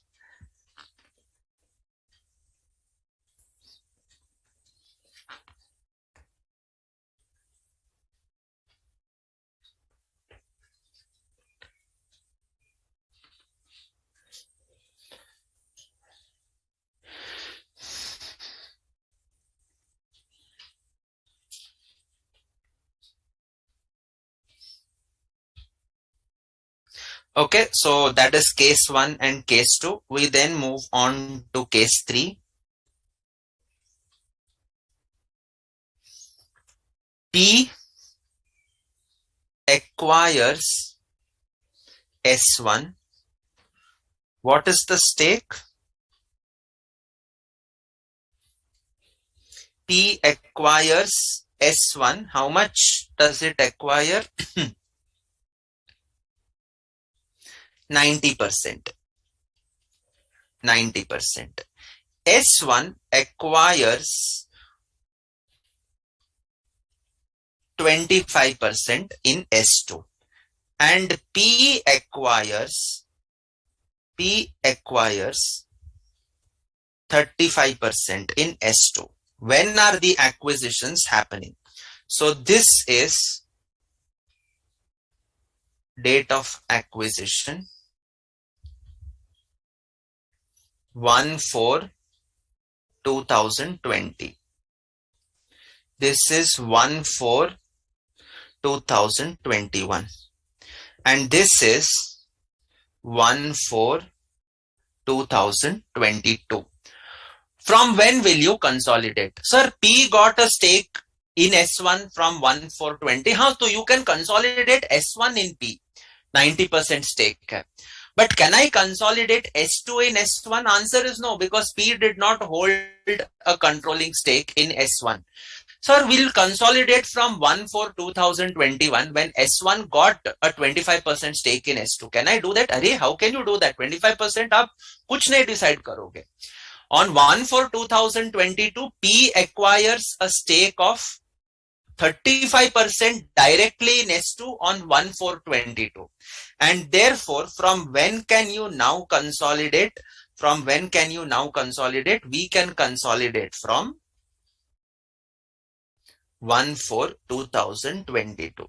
So I am taking cases where it is just majority share capital, but as you know, control is something much more different. Okay, so when I talk about the control, it means when actually control is passed on to the entity. Okay, so that is why that part you will have to be careful of.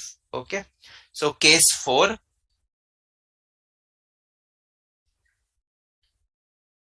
P acquires S1, acquires S2. How much? 80%. And here S1 acquires 70%. And here P acquires 15%. Date of acquisition 1/4/20. 1/4/21. 1/4/22. From when will you consolidate? Sir, here in this case, on 1/4/20, I will consolidate S1 with P. 1,421, S1 got a controlling stake in S2. So right from 1,421 itself, S1 is already having control. And therefore from 1,421, P will do the console. So what about that 15%? That is additional stake purchased, which is going to be our next topic of discussion. Okay. So therefore, date of acquisition of P in S2 is 1/4/2021. This is P in S2. Okay. P in S2. So this is the consolidation date of acquisition that we are going to be concerned about. And now let us just write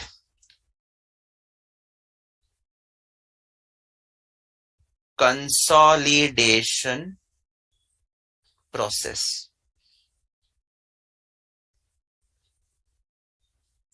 Consolidation process.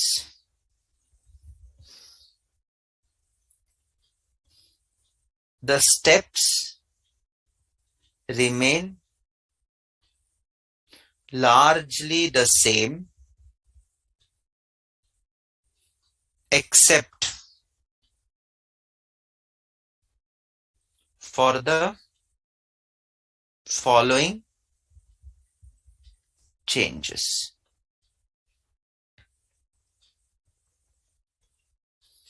After preparing balance sheet in schedule 3 format, comma, note 1 and note 2, comma, calculate NCI percentage of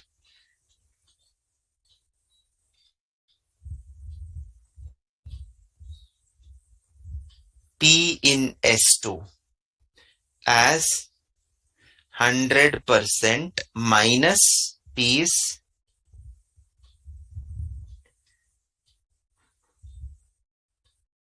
effective stake. So this is the first step. You will calculate NCI. Second step is determine date of acquisition of P in S2. That is the date when control is acquired.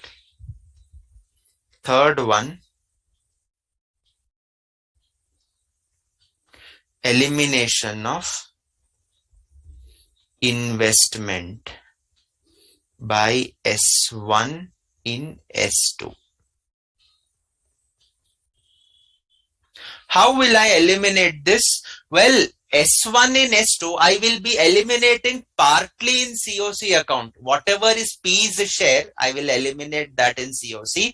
And whatever is other than P's share, that will go as a reduction from the NCI that I would have calculated. Okay, that will go as a reduction from NCI. Okay.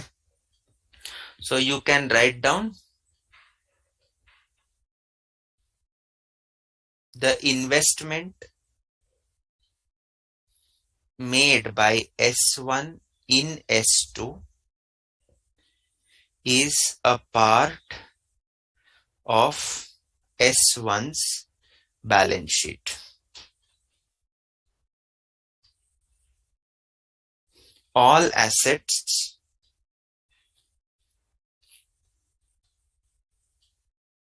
appearing in S1's balance sheet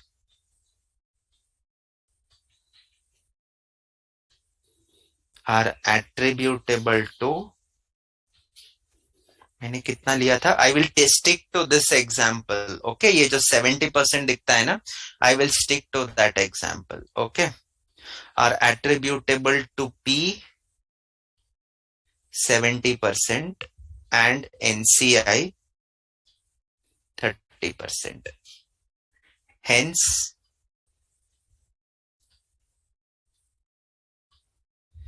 elimination of investment cannot be fully done through COC account. Instead, P's share in investment 80%, sorry, not 80, 70% will be eliminated through COC account, and NCI of S1 will have a share of 30% in the investment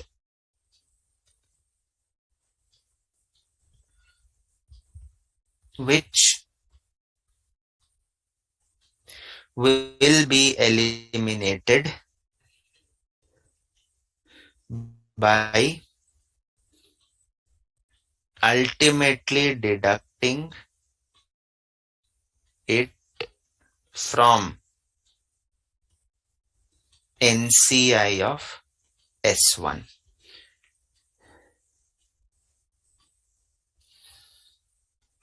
NCI would be computed in the usual manner. Based on which stake? This would be based on effective stake of P in S2. But at the end, the NCI's share in investment of S1 in S2 will be deducted, showing net amount in the consolidated balance sheet. Showing the net amount in the consolidated balance sheet. Okay, so this is how you are going to do the elimination of investment. Okay. This is how you are going to do the elimination. Okay, we'll just write the last couple of, one or two small points are there. Absolutely right. Okay. Sir, is S1 not required to prepare CFS from its perspective? Case 3.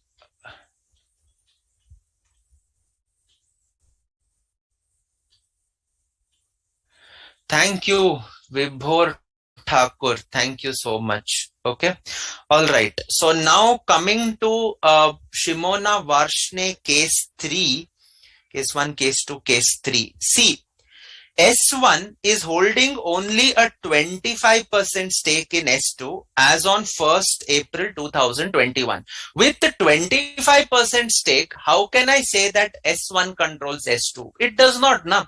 If I hold 25% stake in Reliance, I cannot decide everything what Reliance will do. Okay. So 25% se mera kuch nahi hone wala hai. Ultimately, the decision lies with the Ambani family. But on 1/4/22, the parent also gets a 35%. So now look at the holding. S2's shares are held 25% by S1. S1 means controlled by P.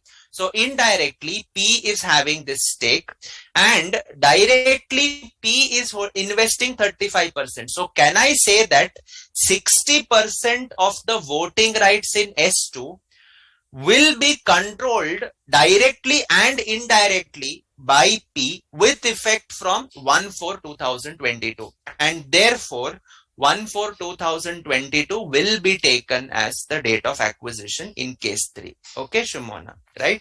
So just note this part down. Note this part down.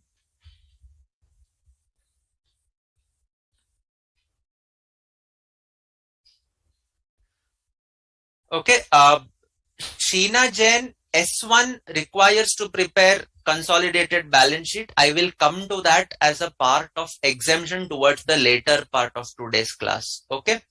S1 is normally required to consolidate, but there are some cases where exemption is there. So we will discuss that exemption. Okay. All right. So once you have written this, let us proceed to the journal entry for elimination. COC account debit. This is P's share in S1. ये तो normal elimination है. NCI account debit NCI's share in S1 to investment in S2 account.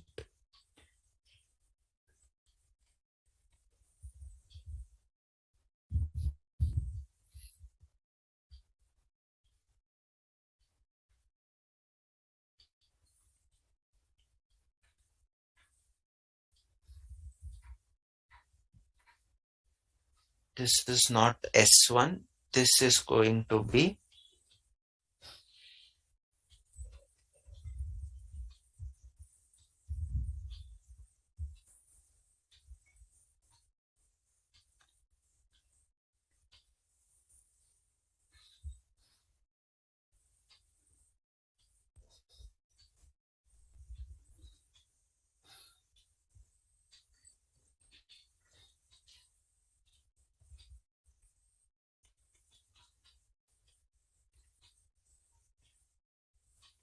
this is right. S1, S1. Ultimately, if you remember, investment in S2 was 2,80,000. I split it up as 2,80,000 into 80%, which went to the COC account, and 2,80,000 into 20% went against NCI. Okay, so don't get confused. This is correct.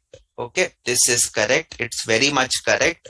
Don't think that इधर भी S2 आना चाहिए. Okay, it is very much correct. Okay, 2,80,000 was investment of S1 in S2. I have eliminated it as 80% to parent company. So 2,80,000 into 80% is P's share in S1, and 20% is NCI's share in S1. Okay, this is NCI share in S1. Okay, so this is how the elimination happens. And finally, point number 4, split S2's reserves and share capital.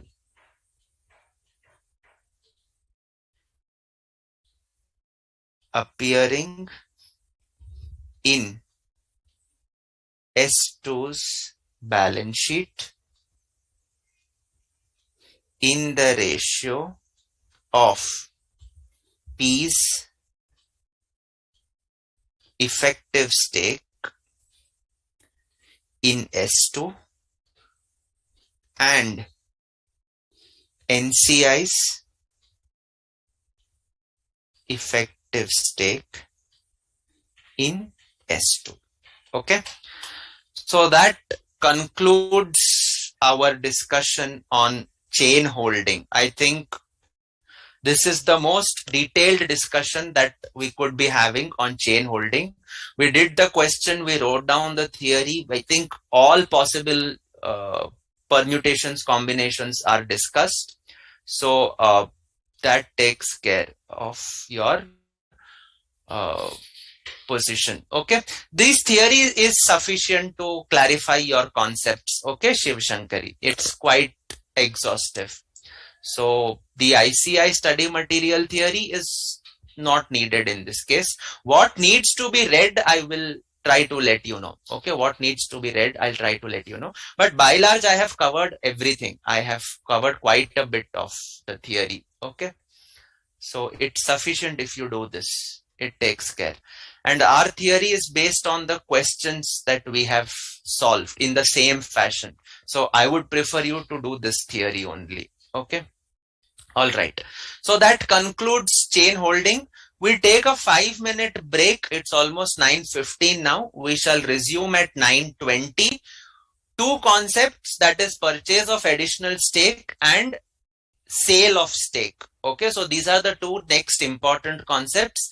Purchase of additional stake won't take much time. Sale of additional stake is going to take little amount of time. Then we will discuss exemptions to the consolidation requirements.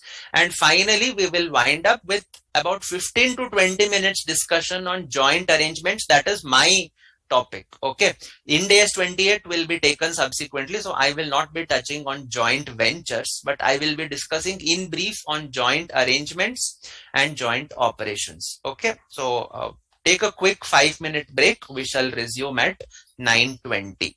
Okay.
कहा, एक minute, आपका sound नहीं आ रहा.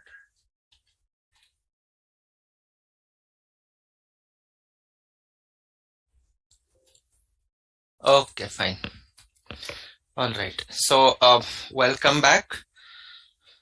So I hope that chain holding was fairly clear. So now, Shumona, hope your doubt was understood. So now coming back to the next part, that is purchase of additional stake, and sale of stake. Okay. So now when we talk about purchase of additional stake, two cases can arise. So you can directly come to the theory where we have last written this chain holding. You can give it as point number 11. Additional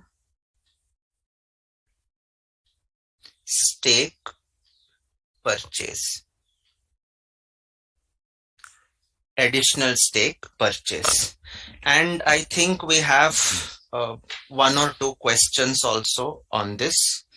So additional stake purchase, just a second. Yeah. So additional stake purchase. Where is my notes? Yes. So in this case, 1 minute.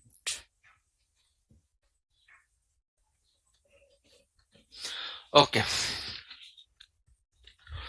So come to question number 1. Come to question number 1.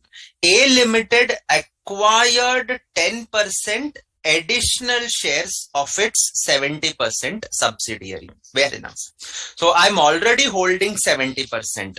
So do I have any doubt that this is my subsidiary? No. So would I be consolidating? Yes. So it has acquired additional 10% shares of its 70% subsidiary.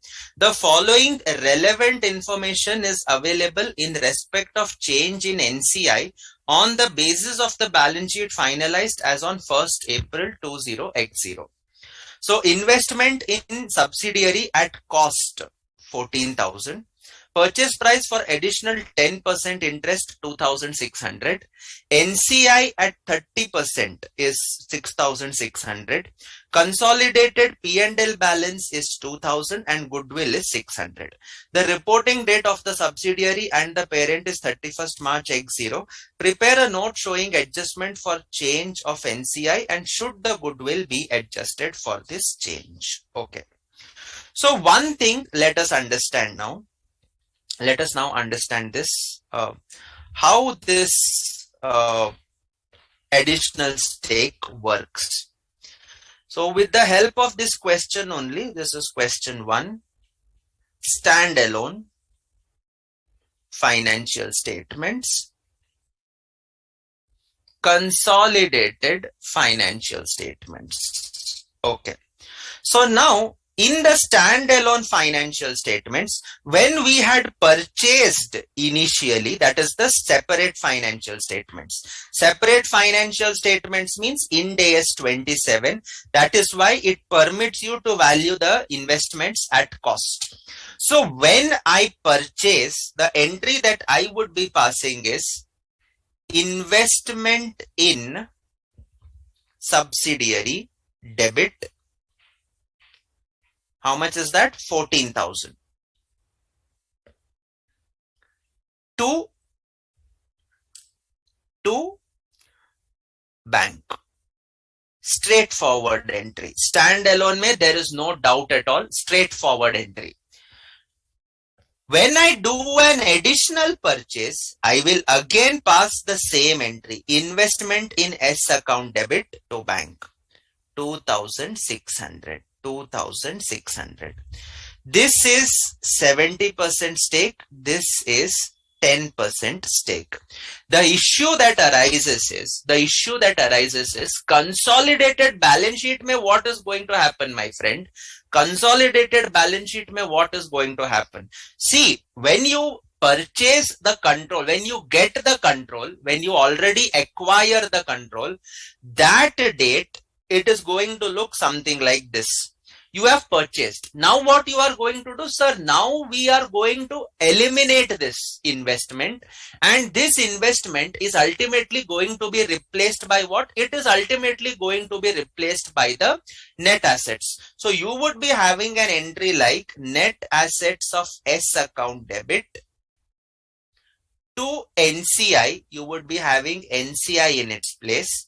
You would be having to investment in S, that is essentially your PC which you have paid, and this results in, this is purchase consideration plus NCI minus net assets. This gives rise to either a goodwill or a capital reserve. So in your consolidated balance sheet, ये investment तब नहीं रहे. When you consolidate, this investment is gone. Okay, whatever was the investment. Standalone में the investment is there. Don't get confused. In standalone the investment is there. In consolidated, this investment gets eliminated. Okay, either through this entry or through the COC entry which we had studied. Now, should it get eliminated? Rightly so, because this investment is getting replaced by the assets and liabilities on which you are having 100% control, on which you are having 100% control. Now, when a further investment of 10% is made, when a further investment of 10% is made, you tell me, when a further investment of 10% is made, sir, एक बात तो fix है, I will credit bank account. I will credit bank. Why? Because money is actually going from my bank account. Money is actually going from my bank account. तो एक बात तो fix है, I will be crediting bank. Debit किसको दूं? Whom will I debit? Sir, we will debit investment only. We will debit investment only. अरे, how can you debit investment? Investment तो consolidated में आता ही नहीं है ना. Investment in S does not come in consolidated. That ultimately is going to be replaced with your net assets. तो investment cannot come. It would mean if you show investment in S, it means you are investing in yourself. What is consolidated financials? Parent plus subsidiary presented as one entity. अभी आप दिखाओगे investment in S in the consolidated balance sheet, it means you are showing investment in yourself, which is not what accounting principles tell us to do. So investment in S दिखा सकते हम नहीं दिखा सकते. तो सर ठीक है, investment in एस छोड़ दो. Can we show net assets of S? Can we show net assets of S? Arey, how can you show net assets of S? When you got the acquisition, on that day only you have been consolidating 100% net assets right from that day. So even today जब आपने acquire किया, you would already have consolidated 100%. अभी और कहां से asset add करोगे? You cannot debit the net assets of S because net assets है ही नहीं. तो सर ठीक है ना, we will adjust goodwill. We will debit goodwill. अपने तो goodwill है ही है ना, we will debit the goodwill. Sir, goodwill also you cannot. Why? Because goodwill is an asset that arises on the date of acquisition. And date of acquisition means the date when control is acquired. So, is the control getting acquired now when the second acquisition of 10% happens, or did it already happen when you got 70%? Sir, it already happened when we got 70%. And therefore, I cannot recognize the goodwill now because today though it is not an acquisition that is happening. This is just purchase of NCI. So sir, हम debit क्या करेंगे? Look at this entry. एक ही item बचा है. There is only one part left. That is my NCI account. Should I debit NCI? Obviously, because this is nothing but, it is like two partners have invested in a business and one partner is purchasing additional profit share from the other partner. So likewise, the parent had a 70% stake in the business. They were getting 70% of the profits. Now they want additional profit sharing. So kahan jayenge? They will go to NCI and say, we want another 10% stake. So it is like purchasing additional profit. It is like purchasing additional profit. Okay. So NCI account debit to bank. This is what is the entry. Now this part is clear ki we are going to debit my NCI. Now we move on to the next part. With what amount are you going to debit your NCI? With what amount are you going to debit your NCI? Let us look at the fact pattern. Okay. What is given in the question? You are paying 2,600. You are paying 2,600. Okay. So, should I pass NCI account debit 2,600 to bank 2,600, or should I pass any other entry for this? Should I pass any other entry for this? Answer is I cannot pass directly NCI account debit 2,600 to bank. Reason being, this NCI represents what? It represents a stake in net assets. It represents a stake in the net assets. So whatever is the proportionate value of that NCI, that proportion is what you are going to purchase. Difference, if any, will be either a gain or a loss, which cannot go to P&L because this is a transaction between owners of the subsidiary.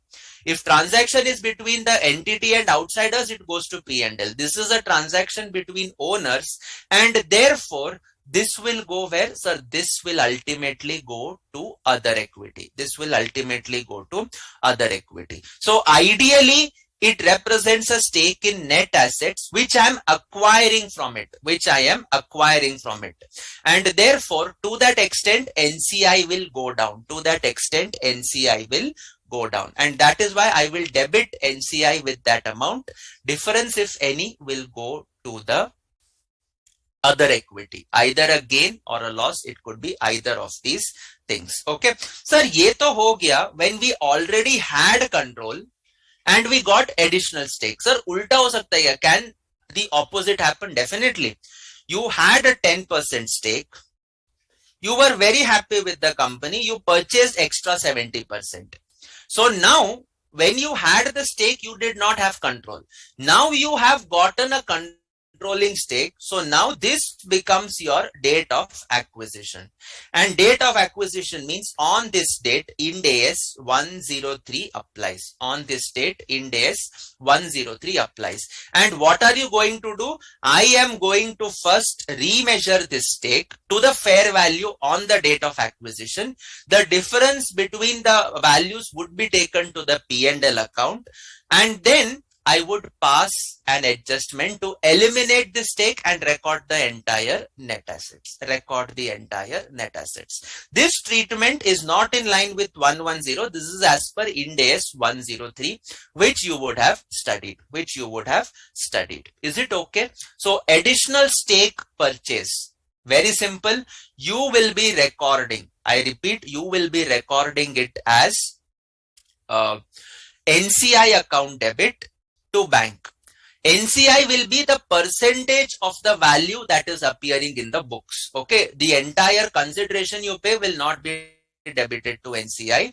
It will be the percentage of the value that you are acquiring. The differential, if any, will be a gain or loss, which will be routed through other equity, not through the P&L, because it represents a transaction between the owners. Okay. And that is why you route it through other equity. Okay. So that takes care of this part. So we then move on to the theory. Additional stake purchase. Two situations arise. What are the two situations? First one, additional stake results in control. Okay. Next, just give me a minute, please. Just give me a minute.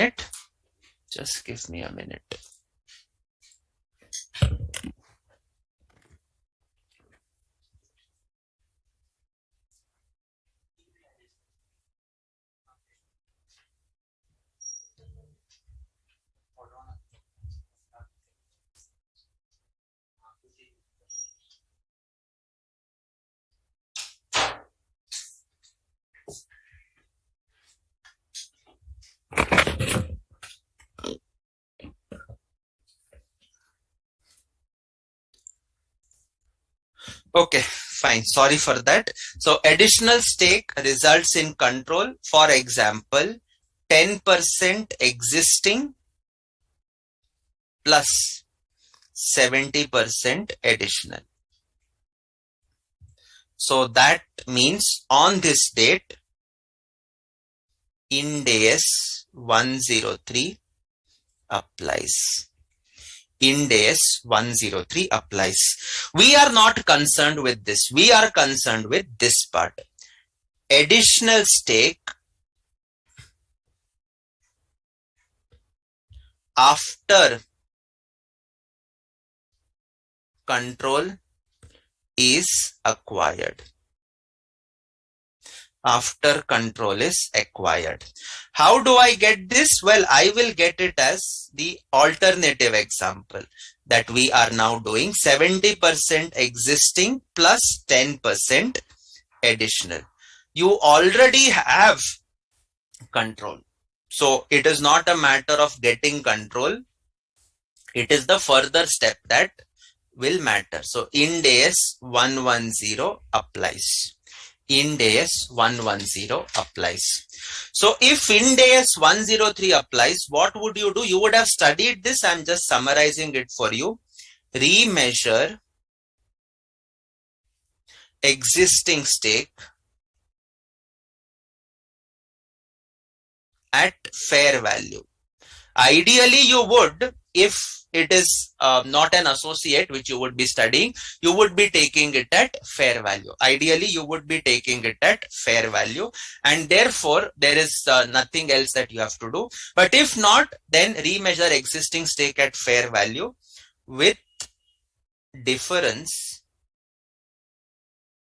generally taken to P&L. And second part is take over net assets, create goodwill and NCI, and eliminate existing investments. The reasoning would be there in Ind AS 103, so I cannot touch more of that here. Okay, so this clarifies my Ind AS 103 portion. Okay, this completes my Ind AS 103 portion. Okay, next one is 110. What am I going to be doing? What am I going to be doing? Treated as purchase of NCI in consolidated financial statements.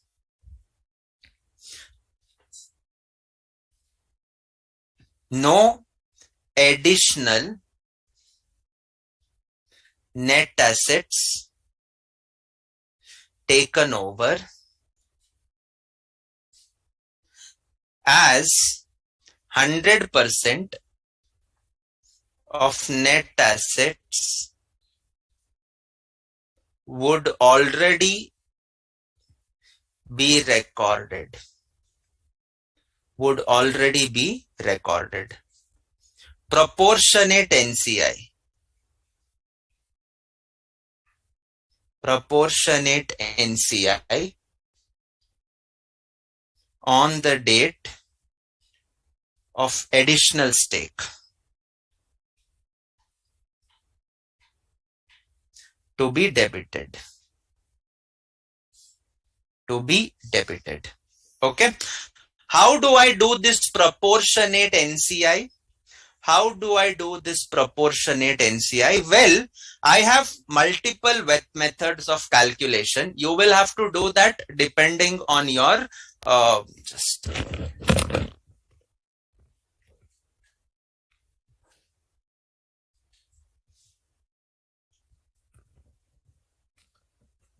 You will have to do that depending on the data that is given. So we will first write down what is the actual thing that we have to do, and then we will see how the variations can happen. Okay. When I talk about proportionate stake, it is going to be based on net assets into bracket if data is given. Net assets of what? Net assets of the subsidiary. Net assets of the subsidiary. If this data is given, then in that case, there are two options. Then in that case, there are two options. First one is partial goodwill,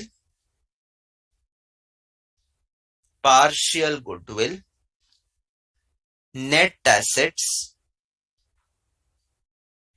excluding goodwill,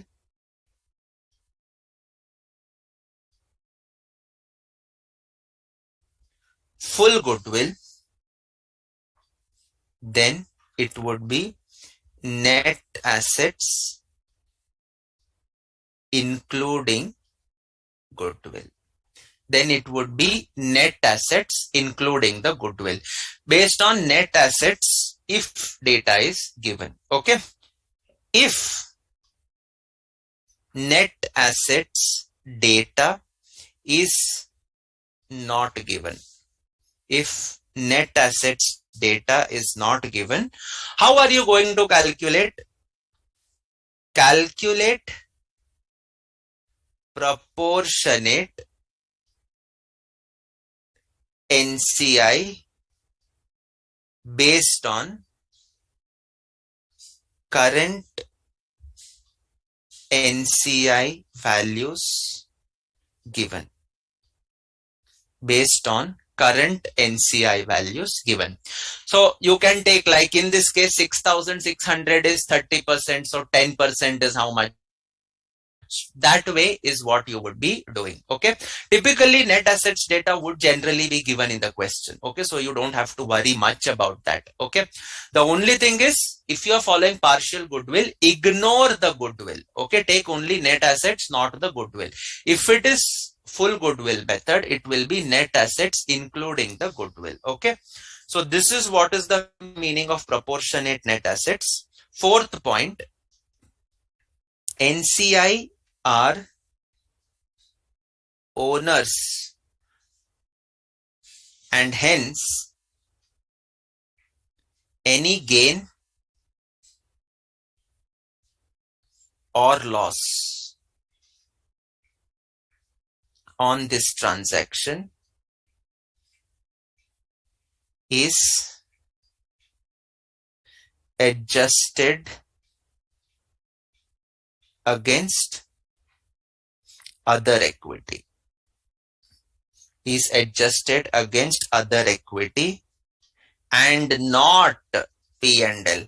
Many times students make a mistake and take this to the P&L. Okay, which is not right. Okay, so below this you can write the journal entry. Below this you can write the journal entry. NCI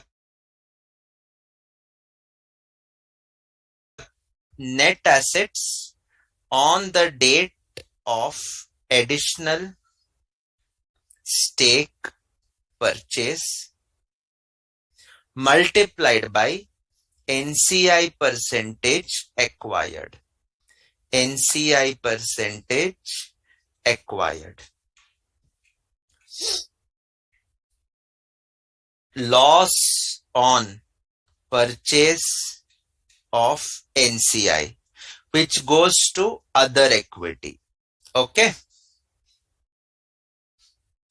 To bank. This is what will be the impact in your consolidated financial statements. Okay. So below this point number 4, you will be passing this journal entry. Okay. You will be passing this journal entry. All right. Fair enough. So that is the adjustment that you will have to make. NCI will be debited. Absolutely right, Sheena Jain. Okay, absolutely right. Okay, so if you have written the theory, then we can proceed to solve this question.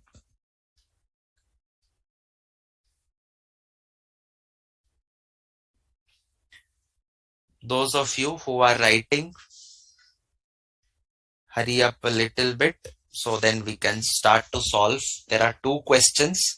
I'll see if I can make a modification in one of the questions to explain how the impact happens, okay, while consolidating. Okay, so anyways, so that takes care of the theory part.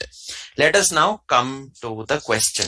Okay, now in this case, what are you given? You are given consolidated profit and loss account balance. Okay, you are given goodwill.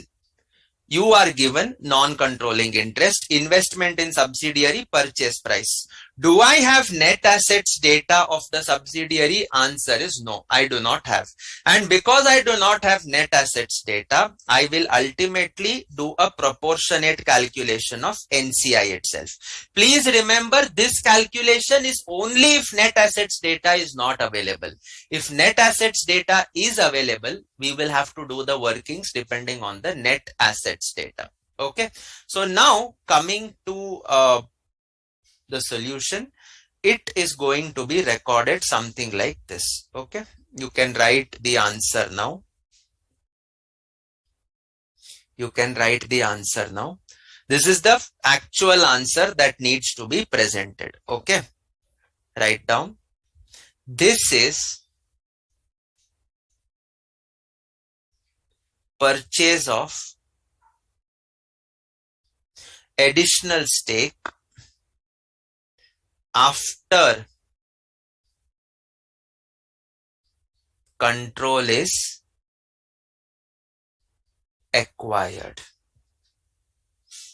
and hence treated as purchase of NCI. So what will be the entry? NCI account debit. How do I calculate? Net assets data to hai nahi, so this is going to be existing NCI is 6,600 for 30% stake. You are purchasing a 10% stake, so 6,600 by 30% into 10%, that gives you 2,200. To bank, sir, how much are you paying? Sir, we are paying 2,600. So therefore, where will the difference of 400 go? This difference goes to other equity. Other equity. What is this? Loss on purchase of NCI. Okay. Therefore, NCI after additional stake purchased. How much will it be? 6,600 minus 2,200. 4,400. 4,400. Okay. Goodwill is not impacted. Goodwill is not impacted above, and will continue to appear at 600 only.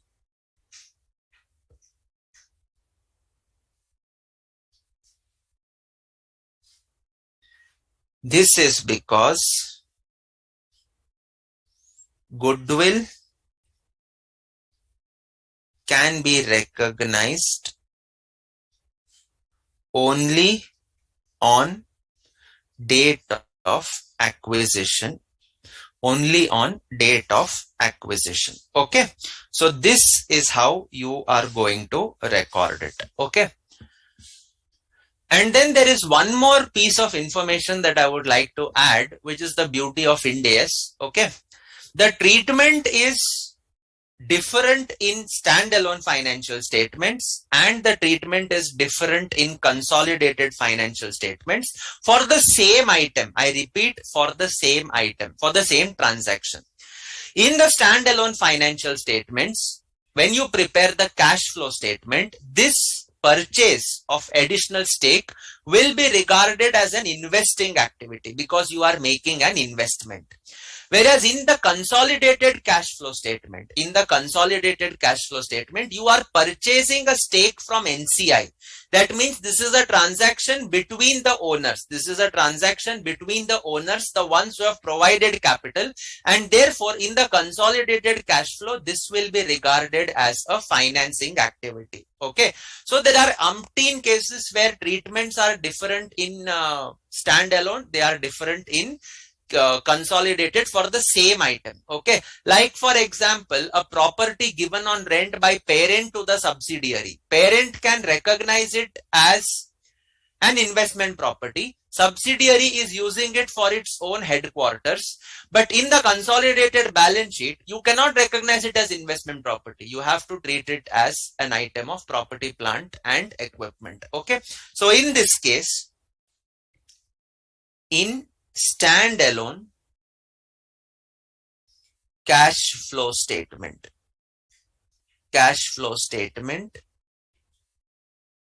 the investment purchase is regarded as an investing activity,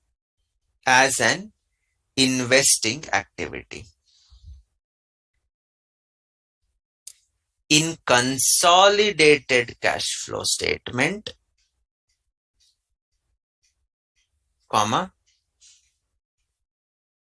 the same is regarded as a financing activity, as it is a transaction between providers of capital.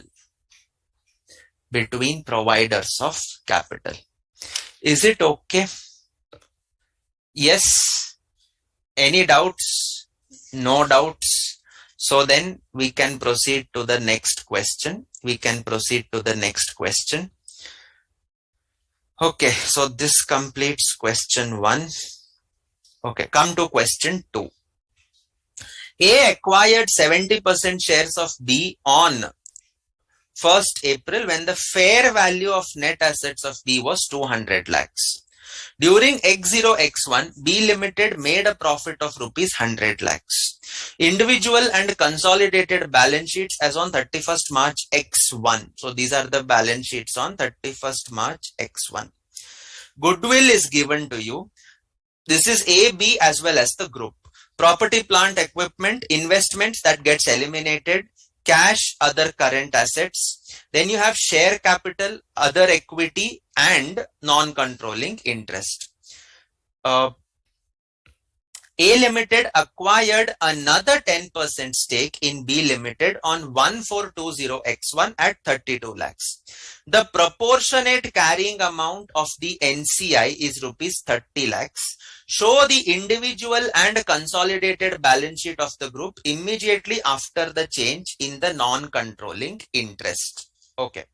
So now if individual balance sheets, apne ko dekhna individual balance sheets. So now in the individual balance sheet, A Limited acquires another 10% stake. So what entry A will pass? A will pass the entry investment in B account debit to bank. So what I'll do, I don't have much to do. I'll solve it here only. So investment will increase. This will go up by 32. So this becomes 182. And ultimately what happens is the cash goes down. goes down. This becomes 168. This becomes 168. Investment account debit to cash. So 182 and 168. Ultimately, the total is 350. So that is not going to affect my my standalone balance sheet of A. What entry B will pass? Sir, B though is not getting any cash on this. It is owners of B who are getting cash. So therefore, will B Limited be affected? Answer is no. Yet this is not an IPO. This is not an initial public offer. It is like government is now divesting LIC. Right? Government is now divesting LIC. Whatever shares have been invested by the public, do you think LIC corporation is getting that money? No. That money is going to the government of India. LIC ko not even 1 paisa is coming out of that. Okay. It is all going to government of India. What government of India did is they came up with an offer for sale. So here similarly, B Limited's owners have decided to sell part of their sale. So the money goes to them. It does not go to B Limited. Okay. So B Limited standalone remain unaffected. Koi farak nahi padta.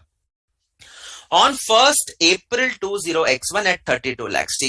Proportionate carrying amount of NCI is 30 lakhs. So they have already calculated NCI and given it to you as 30. Given it to you as 30. Okay. So now the entry, what we will pass in the consolidated balance sheet, in the consolidated financials, what will it be? Well, that is going to be NCI account debit 30 to bank. Sir, how much are you paying? 32.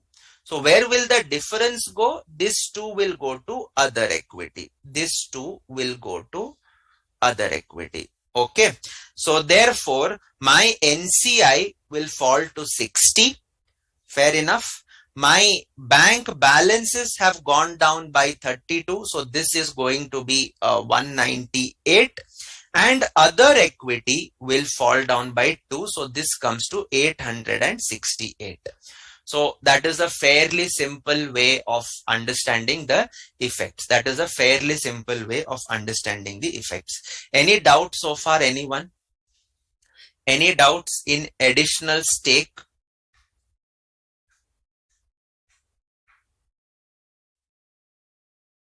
Okay, Sheena Jain is asking, why in case 1 stake is measured at fair value when controlling stake has been resulting? Okay, so you are talking about additional stake in control. I think Sheena Jain is asking this question. Why do we remeasure the existing stake at fair value? Okay, so this is the question that Sheena Jain has asked. I'll have to revisit Ind AS 103. Okay, so anyways, let us just have a look. Standalone. I'll not take long time. Presently, you are having investment in subsidiary to bank. You had invested some amount XYZ. Okay. Now for this, I could either follow Ind AS 109, in which case it is already appearing at fair value through P&L or fair value through OCI. Or you can follow Ind AS 28, in which case you would be doing equity method of accounting. In which case you would be doing equity method of accounting, which you are yet to study. So it is not at fair value. What I want to say is, in such a case, it is not at fair value. If it is not at fair value, now just imagine, now just understand how the situation is. Now you have purchased a further stake, which is giving you control, which is now giving you control. So now the entry will be net assets account debit. Sir, this is going to be fair value. How much is this going to be? Sir, this is going to be 100% of the net assets. Okay. You are going to pay consideration to bank. Let us assume that you had a 25% stake and now you have acquired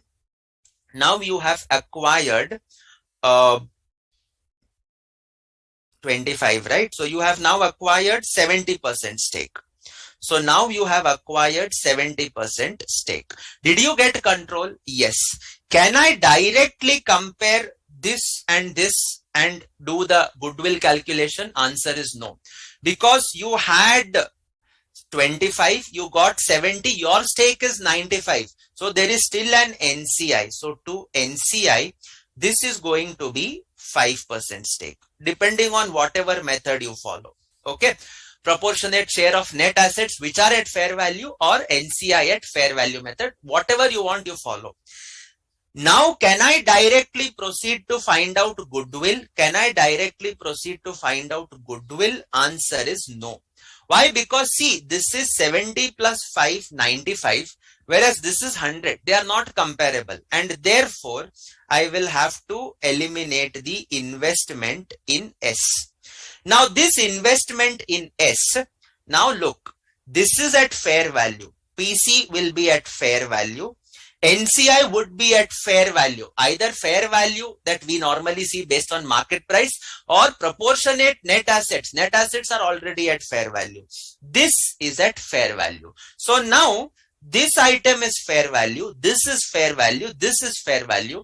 Ultimately, I want goodwill also to come at fair value, which can happen only when my investment in subsidiary also comes at fair value. When all these are at fair value, my goodwill as a balancing figure will go as a fair value. It will go in as a fair value. Otherwise, you cannot get goodwill at fair value. That is why we do the fair valuation. That is why we fair value the existing stake. Mostly, if it is not an associate, it will already appear at fair value, in which case the restatement is not needed unless the acquisition happens in the middle of the year. Okay, you will not need a restatement. However, if it is like an associate where you follow equity method, it won't be at fair value. What is equity? You will study. So that point of time, you will have to first restate it to fair value. So for example, entry will be investment in S debit to P&L. If the fair value is higher, you will do first the fair valuation, then this value you will take it to investment in S, eliminate it in the consolidated financials. Okay, so that is why you do the fair valuation. Okay, so this takes care of question number 2 also. This takes care of question number 2. I hope that there are no doubts in this. Yes, hope there are no doubts during. Okay, so now ये तो हो गया भाई additional stake that has been purchased. The question is, how will the additional stake impact my consolidation process? How will this additional stake purchased impact my consolidation process? On this, unfortunately, there is no additional question that is there. There is no extra question that is there. Basically, what happens is you will have to make some changes in the consolidation process. Okay. So what I will do is I will just briefly explain to you what will be the changes by modifying this question. Okay. Abhi tak it's not there in RTP, it's not there in the paper, it's not there in the study module, but this was there in the old syllabus. This was there in the old syllabus. So chances that it cannot be asked, ऐसा हो नहीं सकता. You can get it at any point of time. So what we could do is we would have to identify lot-wise breakup of my post-acquisition and pre-acquisition profits. And accordingly, I will have to do the workings. Accordingly, I will have to do the workings. Okay, so now suppose the balance sheets are given to you as under. Okay, I am taking the same question, standalone, 31st March 20x2. Okay, A Limited, B Limited. Okay, PPE, investment in B, cash, other current assets. Forget schedule 3 and all for the time being. Okay, so PPE, I'm not changing much, 627 and 200. Right now, the focus is not on depreciation and getting all those things correct. This is going to be 182. Next one is cash 168. Let us assume there is 200 rupees profit. So 268, and here also there is 200 rupees profit. So this is, we'll make it 300 rupees profit. And other current assets 23 and 70. 23 and 70. So this comes to 330, 400, 600, and this comes to 200, 68, 6. So this comes to 1100. Then I have equity share capital. ये तो same रहेगा 200 and 100, and then I have other equity. Well, this is going to be 900. It was how much? It was 800. It became 900. 200 became 500. Okay, so this is how it is going to look like. Okay, so this is the position. Now acquisition has happened as under. So date 142010. Stake acquired is 70%. So investment made was 150. On this date, P&L balance they have given to you. Have they given to you that balance? Yes. During X0, X1, profit of 100 lakhs is made.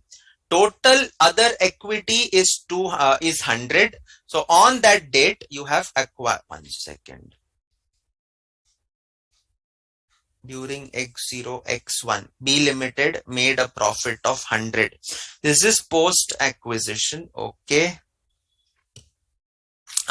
So 200, this is the value. So 200 may say 100 is the profit earned now. So when you first acquired, you had a profit of 100. Then on 1420x1, on 1420x1, you have acquired another 10% stake by paying 32. And on this date, your P&L balance was 200. Your P&L balance was 200. This has come straight from the question. I'm not assuming this data. This has come straight from the question. What is modified is this data. 268, 330 with a corresponding impact on other equity. Profits have been modified. Okay. So this is total 182. Okay. So now what they have asked you to consolidate. So we will be preparing the consolidated balance sheet. So what are the changes in the consolidated balance sheet? The changes in the consolidated balance sheet will be, first step is the same, prepare balance sheet in schedule 3 format. I will ignore that because right now my intention is not to discuss that.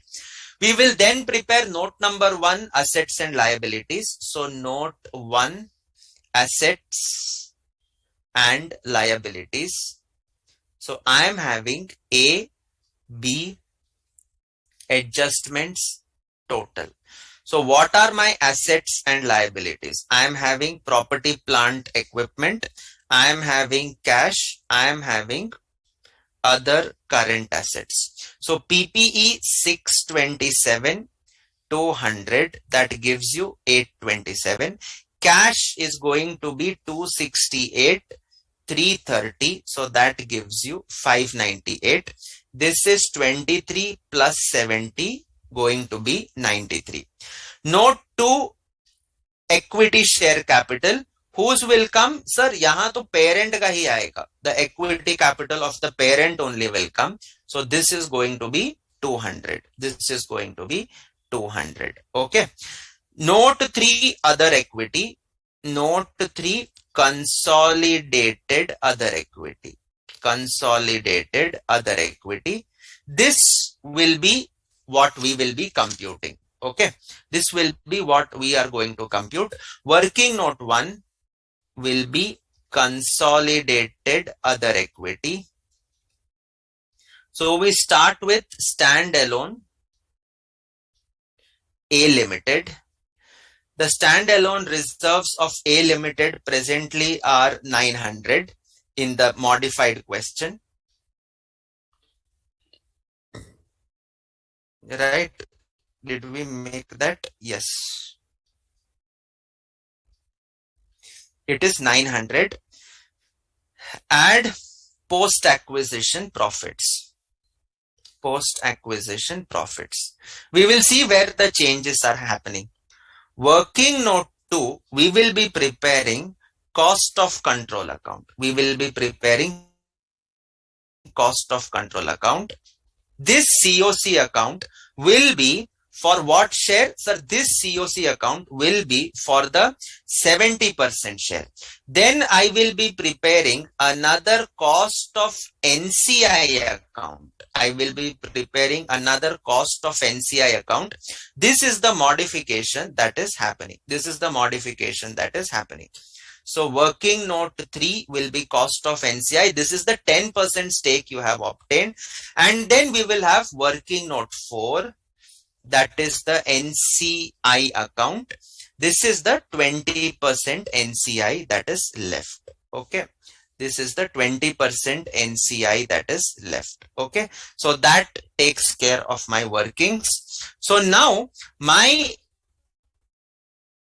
original COC account had investment in S Limited, in B Limited, sorry. This original stake was 70% stake. How much did I pay for this? Sir, I paid 150. Now this additional NCI is again investment that you had made. So I'm cancelling out that investment. This is 10% additional. This is 10% additional. This is 32. This is 32. Okay. Now we will have to do the apportionment of the reserves. So working note 5 is going to be analysis of reserves. So when I prepare this reserves working, this is going to change. It will be lot wise. So particulars, profit in rupees, 70% lot. The date of acquisition was 1420x0. 10% lot, it is 1420x1. Then I have NCI. So this is 10%, 70%. NCI is going to be 20%. So my P&L is going to be before reserves of whom? B Limited. Okay. Before 1420x0, this was 100. This is given to you. And therefore, this is going to be split as 70, 10 and 20. Then 1420x0 to 31320x1. You have earned profits of 100 during the current year. So this will again be split between 70, 10 and 20. 70, 10 and 20. And finally, after 1420x1. So now your balance is 500 in other equity. 300 it means is your profit. This 100 was also given to you in the question. So this 300 will now be split as 210, 30 and 60. 210, 30 and 60. And now we need to identify what is pre, what is post. Before 14x0, nothing was held by the entity. So all these profits are pre. All these profits are pre. 1420x0 to 20x1, I got the controlling stake. So this profit becomes post. But did I get the additional stake? Answer is no. So this remains as pre. After 14x1, all of them are post because now I acquired the complete profits. And therefore, when I do the splits, it will be like this. It will be like this. Pre controlling stake. This is for the controlling stake. Where will this go? COC account. How much is that? 70, That is 70. Next one, pre non-controlling stake. Non-controlling stake. Where will this go? Cost of NCI account, that 10% which you have additionally acquired. This is going to be 10 plus this 10. Okay. So 10 plus this 10. So this is going to be 20. Then I have post controlling stake. Controlling stake. How much is it? Well, this is going to be 70 plus 210 plus 30. 70 plus 210 plus 30. 70 plus 210 plus 30. So that gives you 240, 70, 310. That gives you 310. And finally, NCI. Finally, NCI. That is nothing but 20, 40, 60, 100. So this is 100. 20 plus 20 plus 60. This is how you are going to record it. This is how you are going to record. Okay. So alternatively, for 70% stake, post-profit share is equal to 100 into 70%. The year when you had 70% stake, so that is 70. For 80% stake, post-profit share is going to be how much? Sir, that is going to be 100, this 300. Okay, 300 into 80%. 300 into 80%, 240. So this also comes to 310. So you can take it this way or this way. Answer remains the same. Okay. And now we proceed to give the effects. Okay. Pre-controlling stake, this goes to your controlling stake. So that goes by pre-reserves. पहले equity capital का split करें. By equity share capital, by equity share capital. So this is going to be 70%, 100 into 70%. This is 70. This is 100 into 10%. So this is going to be 10. And here in my NCI account, I will always have equity share capital 20. So 100 into 20%. So this is going to be 20. Fair enough. Next, we move on to buy pre-reserves, pre-other equity. So this is going to be, in our example, working note 5, this is 70. You can check, it was 70. Pre-NCI is going to be 20. Pre-NCI is going to be 20. Okay. By pre-other equity. From working note 5, this is going to be 20. And then finally, NCI pre and post reserves. Doesn't make a difference. अपने को नहीं चाहिए breakup. NCI is going to be 100. So total NCI is going to be 120. Balance carried down. Balance carried down. Okay. And finally, here if I sit to balance this, I am getting a 2 rupees loss. What is this 2 rupee? No, this is not goodwill. This is that 2 rupees which they have already given to you. Where will this go? By other equity. Other equity. This is going to be beta your loss. And when I balance this COC account, this is 150, 150. This is going to be 10. So by goodwill. This is your goodwill of 10. Okay. So this NCI, this loss goes into your consolidated other equity. So my consolidated other equity, we start off with standalone A Limited 100, post acquisition profits is 310. Post acquisition profits are 310. So this is 310. So you total this up, this comes to 1210.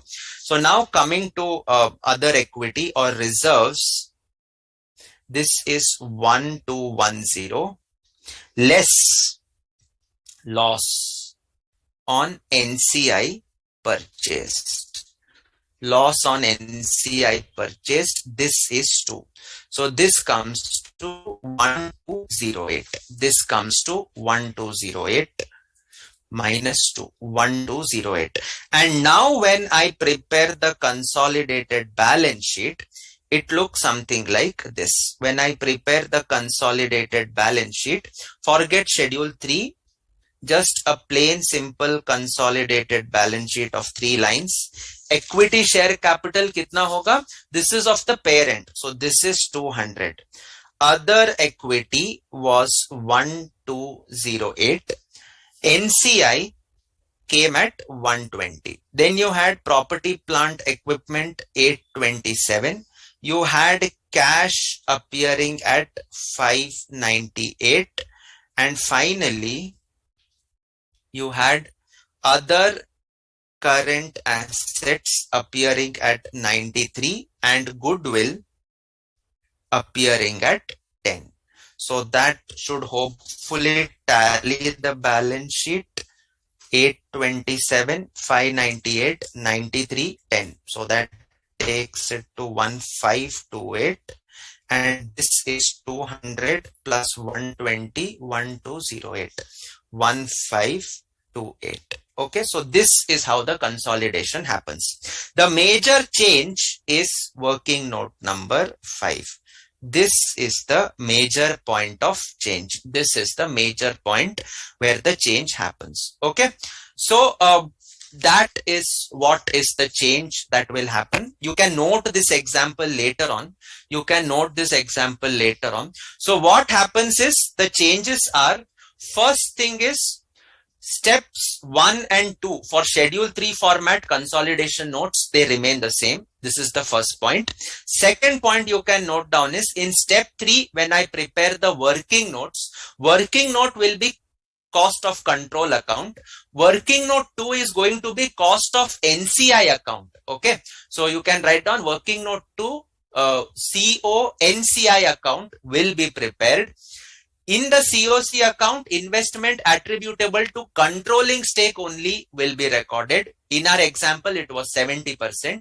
In the CONCI account, the additional stake of 10% that is acquired will be recorded. Working note 4 is going to be NCI account, same manner.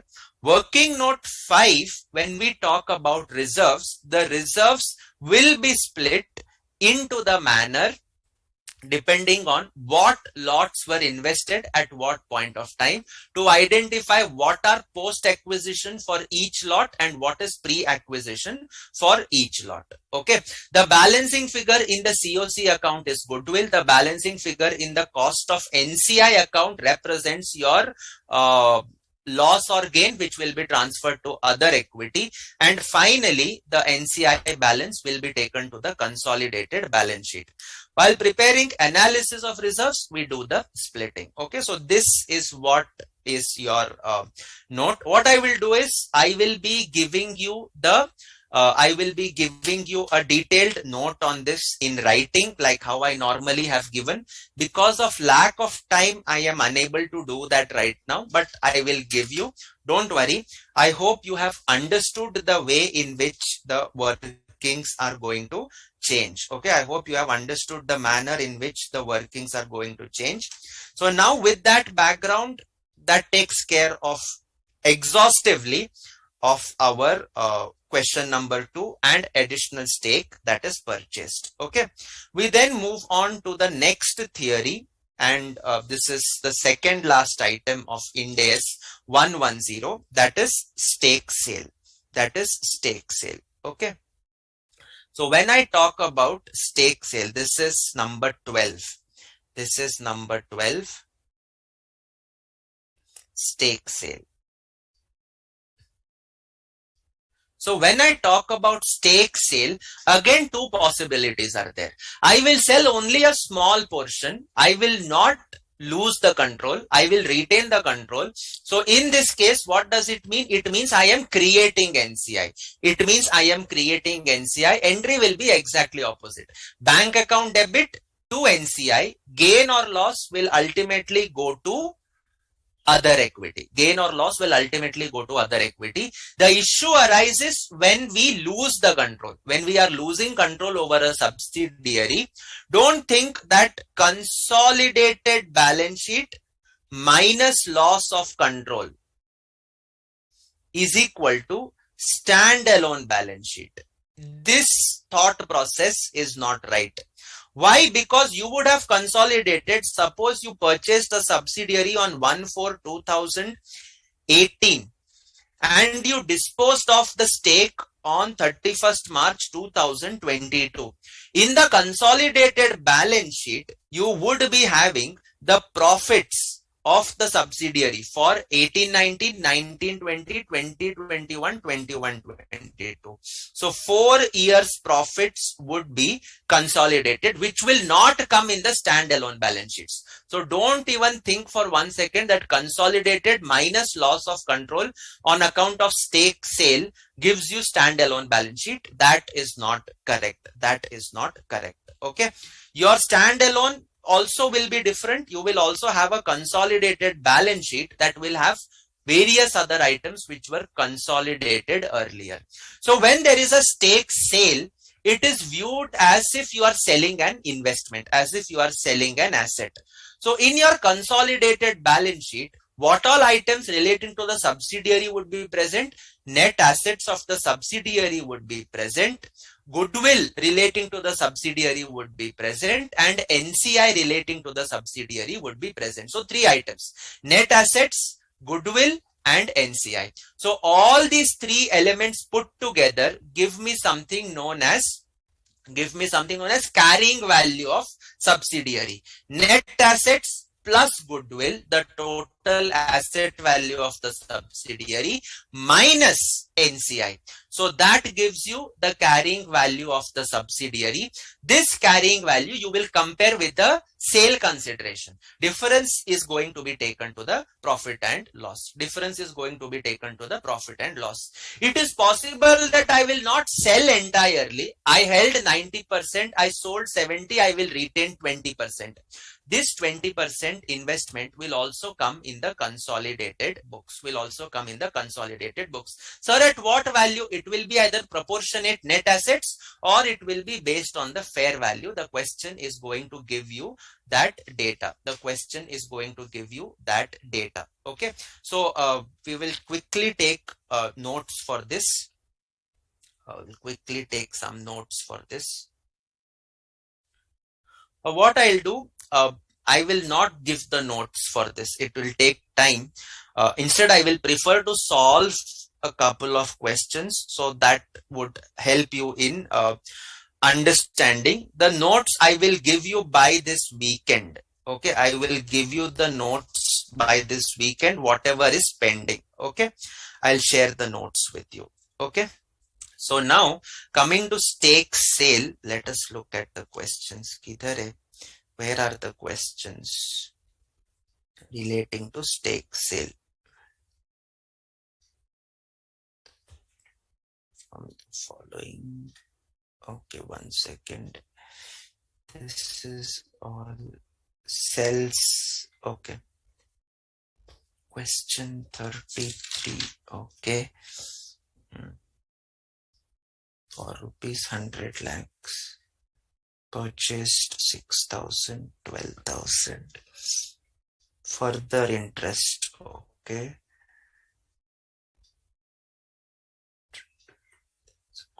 Of 200 crores. DTA. Okay.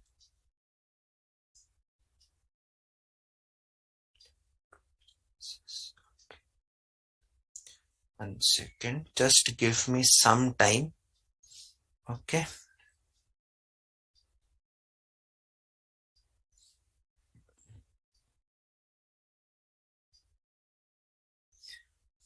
Stake sale. किधर है भाई stake sale?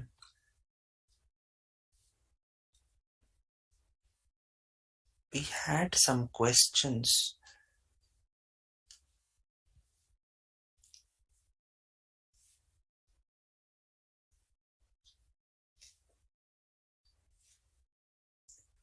Amla.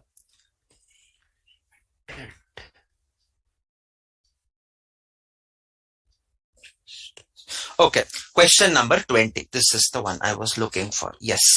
So Amla Limited purchased a 100% subsidiary for 10 lakhs at the end of 20x1. When the fair value of the subsidiary Lal Limited's net assets was rupees 10 lakhs, was rupees 8 lakhs. Okay. The parent sold 40% of its investment in the subsidiary in March 20x4 to outside investors for rupees 9 lakhs. The parent still maintains a 60% controlling interest in the subsidiary. Carrying value of the subsidiary's net assets is 18 lakhs, including net assets of 16 and goodwill of rupees 2 lakhs. Calculate gain or loss on sale of interest in the subsidiary. Acha, is this resulting in a loss of control? Answer is no. I was having 20%, I was having 100% stake. Now I'm having 60% stake. So there is no loss of control. This transaction is regarded as creation of NCI. And hence, the following entry would be passed. The following entry would be passed. What is the entry? Well, entry will be bank account debit. Sir, कितने के लिए? 9 lakhs to NCI. How are you going to record this? Well, existing share is 18 lakhs into 40%. So this is 7 lakh 20. Ultimately, you are left with a gain of 1 lakh 80. Where will this go? To gain, which goes to other equity on creation of NCI. Gain on creation of NCI. Acha, in this case, we have also attributed goodwill to the NCI. We have also attributed goodwill to the NCI. Okay. So this takes care of 1,80,000 as the gain that you have recorded, as the gain that you have recorded. Now we move on to the next part, that is using, okay, purchased 80% stake. All right. So we then move on to question number 22. A parent purchased 80% interest for rupees 1,60,000. On the date when fair value of net assets was 1,75,000, goodwill of 20,000 arose on consolidation under partial goodwill method. Impairment of goodwill of 8,000 was charged. Therefore, goodwill balance is 20,000 minus 8,000. So that is 12,000. Okay. You can also cross check. PC is 1,60,000. NCI will be 1,75,000 net assets into 20%. So that comes to how much? 35,000. So where did that go? Question. 1,75,000 into 20%. So that is 35,000. So total 1,95,000. Net assets 1,75,000. So that gives rise to 20,000 goodwill. It is this goodwill only that they are talking about, which has now been impaired by 8,000, which will be borne entirely by the parent because it is partial goodwill. No other impairment charges have been recorded. Parent sold its investment in the subsidiary for rupees 2 lakhs. So entire investment is sold. Entire investment is sold. Book value of the subsidiary's net assets was 2 lakh 25, not including goodwill of 12. 12 kaise aaya? 20,000 original minus 8,000 impairment, 12,000. When subsidiary met the criteria to be classified as held for sale, no write-off was required because expected fair value less cost to sell was greater than the carrying value. Parent carried the investment in the subsidiary in its separate financial statements at cost as permitted by Ind AS 27. Calculate gain or loss on disposal of subsidiary in the parent's separate and consolidated financial statements. So now this is question number 22. Question 22. So how are we going to record this? Well, this is going to be standalone. Standalone mein this is just sale of investments.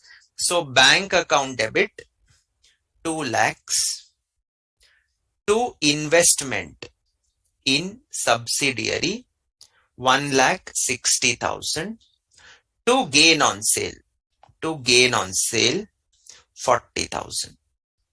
So this is standalone. If I talk about consolidated, consolidated financial statements, it is again bank account debit 2 lakhs, but your investments don't appear. Instead, what appear is your net assets. What they have said, net assets book value is 2,25,000. So net assets will go out. So to net assets 2,25,000.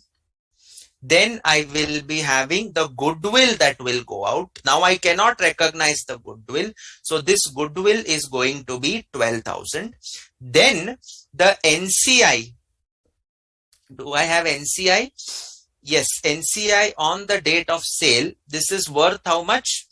Well, that's not given, but we take the partial value because it is partial goodwill. So NCI debit only the asset value, not the goodwill attributed. So 2,25,000 into 20%. So this comes to how much? 225,000 into 0.2. So this is 45,000. So this is what is going to be my working. The balancing figure will be to profit on sale that goes to the P&L.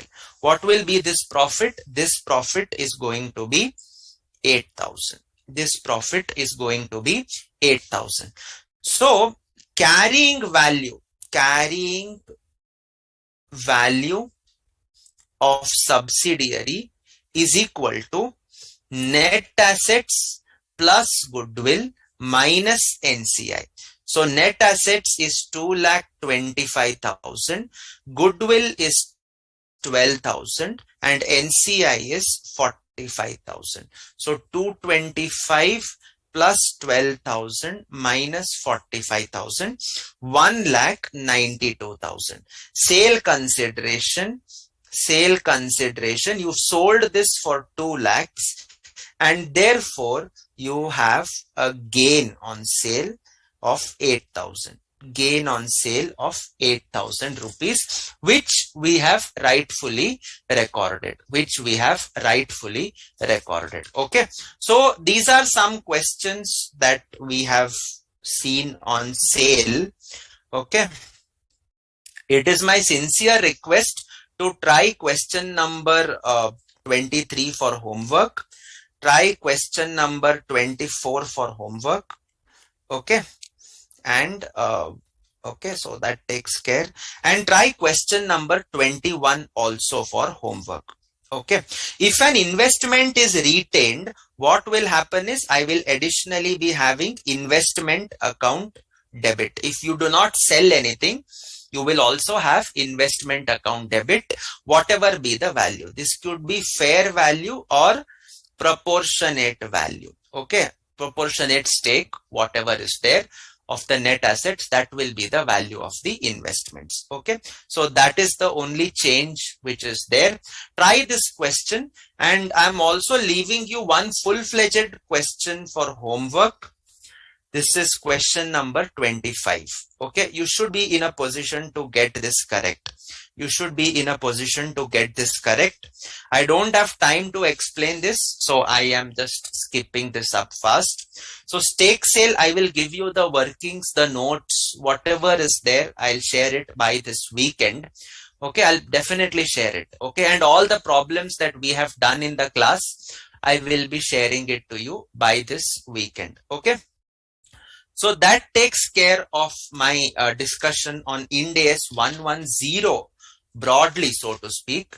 Okay, now coming to exemption from preparing consolidated financial statements. Do all the entities have to prepare consolidated financial statements? Answer is no. All entities are not required to prepare consolidated financial statements. There are exemptions. There are exemptions. So exemptions are available to whom? Well, exemptions would be available if the ultimate controlling entity wants to claim such an exemption. So in the case parent S1, S2 are there, if parent wants to claim, then the parent will claim. Then the parent can claim the exemption. Now this exemption has the following conditions. Parent has wholly owned subsidiaries S1. S1 has wholly owned subsidiaries S2. Now no other shareholder is there. So parent can tell to the S1, you need not prepare consolidated balance sheet, because the parent is ultimately preparing the consolidated financial statements. You need not give any intimation because parent is the whole and soul. Ultimately, the condition is what? Parent should prepare the financials for public use, and equity or debt instruments of the intermediary companies are not listed. If parent or if the intermediary companies S1 in our example, its shares or securities are listed, then S1 has to prepare CFS. There is no exemption. If S1 is not listed and P wants to claim for S1, if S1 is wholly owned, no intimation, P can claim, provided ultimate controlling entity prepares the consolidated financial statements for public use. So this is the condition for exemption. What if it is not a wholly owned subsidiary? P holds 80% in S1, 20% is held by NCI. They want to claim exemption for S1. So you have to intimate the 20% NCI, and if they do not raise an objection, then and only then S1 can claim exemption from preparing consolidated financial statements. Ultimate control has to be with a company and not with a person, Okay, this is one exemption. Second one is exemption to investment entities. Now, what are investment entities? These are the entities like mutual funds, venture capital funds, etc., where they have huge investments in other companies. That does not make them holding companies or parent companies, because their objective is not to make business. Their objective is to buy and sell, and therefore a more appropriate representation would be, in this case, it would be in the form of what we say, fair value through P&L or fair value through OCI. Consolidation is not needed. So suppose you have HDFC Asset Management Company that owns, say, 60% in Larsen and Toubro. Now, does it mean HDFC has acquired L&T for the purposes of carrying on business? No. HDFC AMC has invested in L&T because it has gotten the money from its shareholders who are interested in investing. So it invests in L&T, it invests in Dilip Buildcon, it invests in so many other infrastructure companies. Investing, it did not realize it went up to 50% and above. And therefore, technically speaking, yes, control is there, but look at the objective. HDFC AMC does not have the expertise to carry on infrastructure. It has invested ultimately to give returns to its shareholders. So you cannot take it as a business, and therefore HDFC AMC will still record the 60% shares in L&T as what we call FVTPL or FVTOCI, even in consolidated books. That exemption is available. That exemption is available. Okay. Only to investment entities. Only to investment entities. You have 2 to 3 small questions on this. Try to go through that. Okay. 1 or 2 cases, there are questions where status of the parent has changed. It became an investment entity, it ceased to become an investment entity. Those examples are very simple. Please try them out. Okay, it is theory, most of it, so not very important. So many other things are there, but nonetheless, just go through that. Okay. Now the important part, the last part of our discussion, that is joint arrangements. That is joint arrangements. Okay. Now, what do you mean by joint arrangements? You have 2 or more shareholders, all of whom have an agreement that decisions have to be taken unanimously. Stake does not matter. Somebody may be having 1%, another may be having 99%, but the agreement between them is such that they will unanimously decide on a particular decision, or they will unanimously go against it. Okay.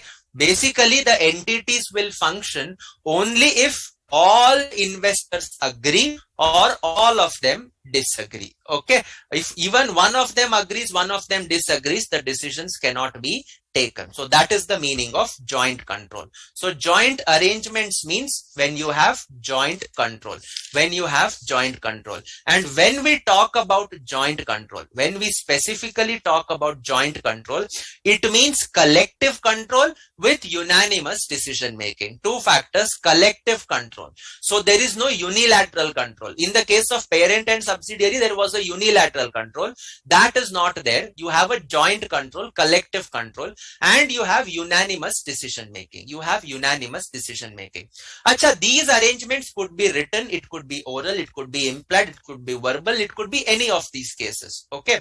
So now for a joint arrangement to exist, sometimes it may not be written, but there is only one and one combination as to how a decision could be taken. For example, you have A holding 50%, B holding 30%, C holding 20% in an entity. So ABC is having 100%, A 50, B 30, C 20. Decision can be taken only if 75% of the investors agree. So there is only one combination possible, A and B coming together.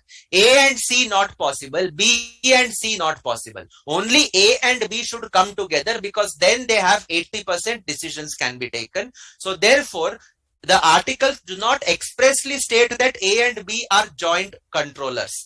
But the nature of the resolution is such that it implicitly makes A and B as joint controllers. Only one combination is there, that is A and B only, and therefore this arrangement, though not explicitly mentioned, becomes a joint arrangement. Becomes a joint arrangement. Joint arrangements would be divided into 2 types. First one is joint operation, the other is joint ventures. Joint ventures is the subject matter of Ind AS 28. I will not be discussing it in detail. Basically, in joint ventures, you create a separate company and assets, liabilities, etc. are acquired for that company, So the investors, the co-venturers in a joint venture, they have interest only in the shares. They cannot sell the assets. Like Tata and Singapore Airlines joined Vistara. Tomorrow Tata wants to pull out. Tata can only sell the shares. It cannot say, I will sell the aircraft or take away the aircraft with me, because aircrafts belong to that joint venture company Vistara, which is Tata SIA Airlines Limited. Okay, that is how the things are going to function. That is how the things are going to function in a joint venture. How to account for joint venture? We will look at that as a part of Ind AS 28. When we talk about joint operations, there is no separate legal entity. In agreed proportions, the co-venturers are interested. In agreed proportions, the co-venturers are interested in carrying out the operations. Okay, so they do not create a separate legal entity. They do not create a separate barrier. A and B come together to for a joint operation. A will bring some assets, B will bring some assets. The joint operation purchases some assets, out of which they will say A has a particular interest, B has a particular interest. So if A wants to withdraw, he can sell off his interest, the assets he can physically sell off and come out, or he can take those assets and move out. He can take those assets and move out. So that is the difference between a joint operation and a joint venture. Joint venture gives you a right over the net assets.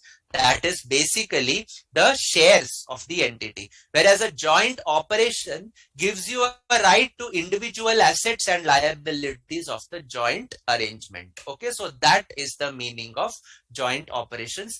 You had these World Cup that was organized between India, Sri Lanka together, India, Sri Lanka, Bangladesh.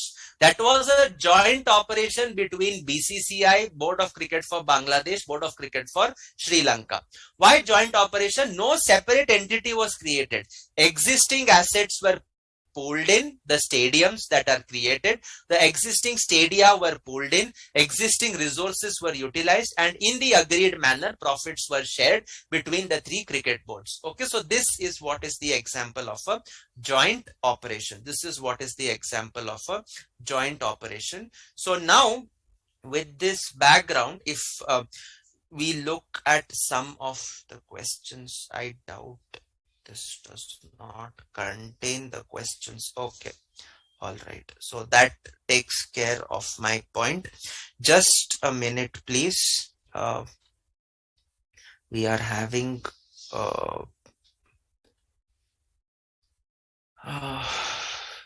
okay, just a minute. Students Board of Studies Knowledge Portal, final course, financial reporting, study material, May 22 onwards.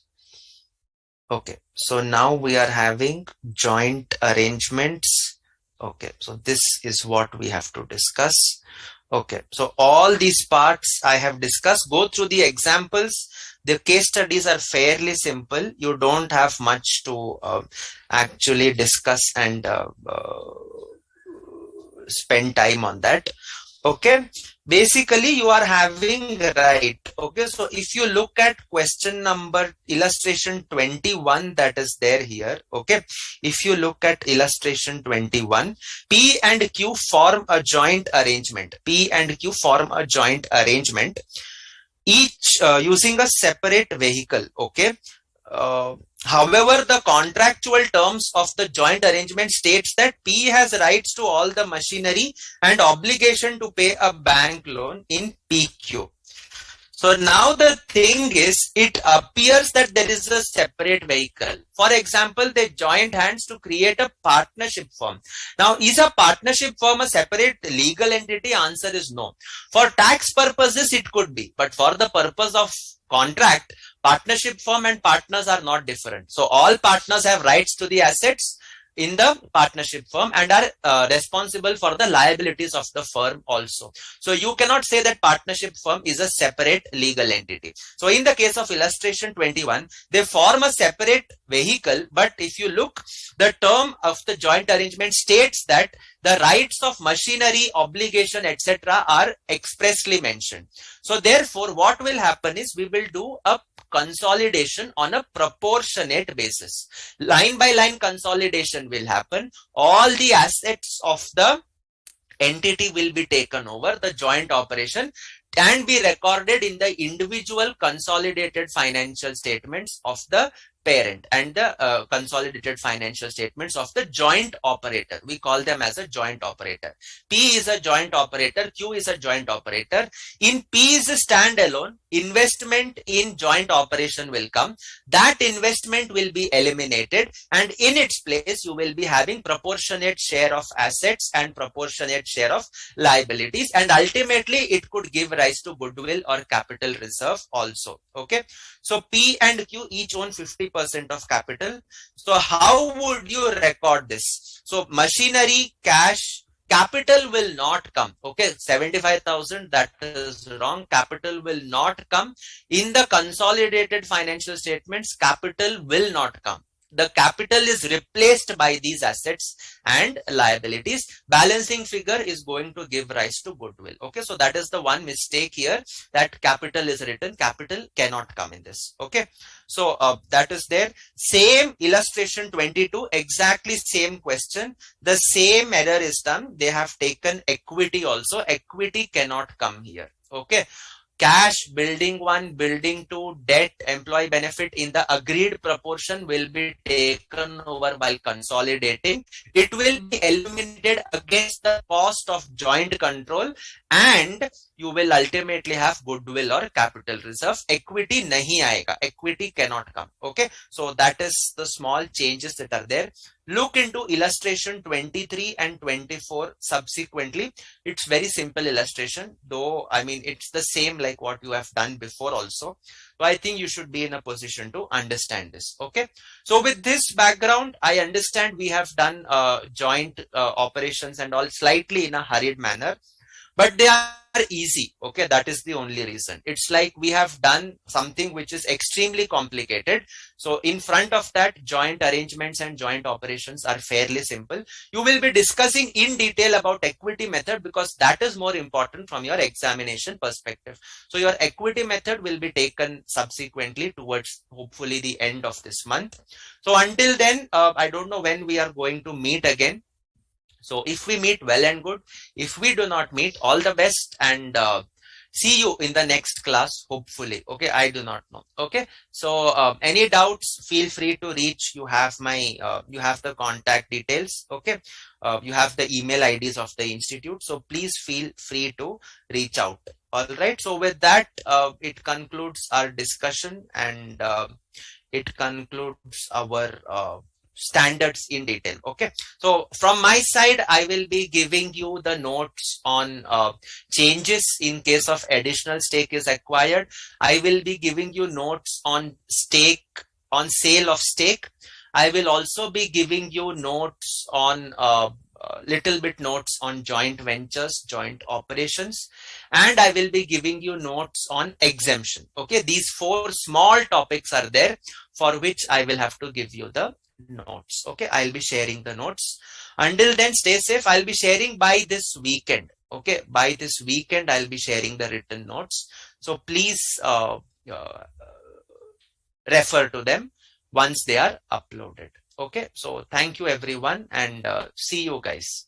Okay, so that concludes. Nisarg.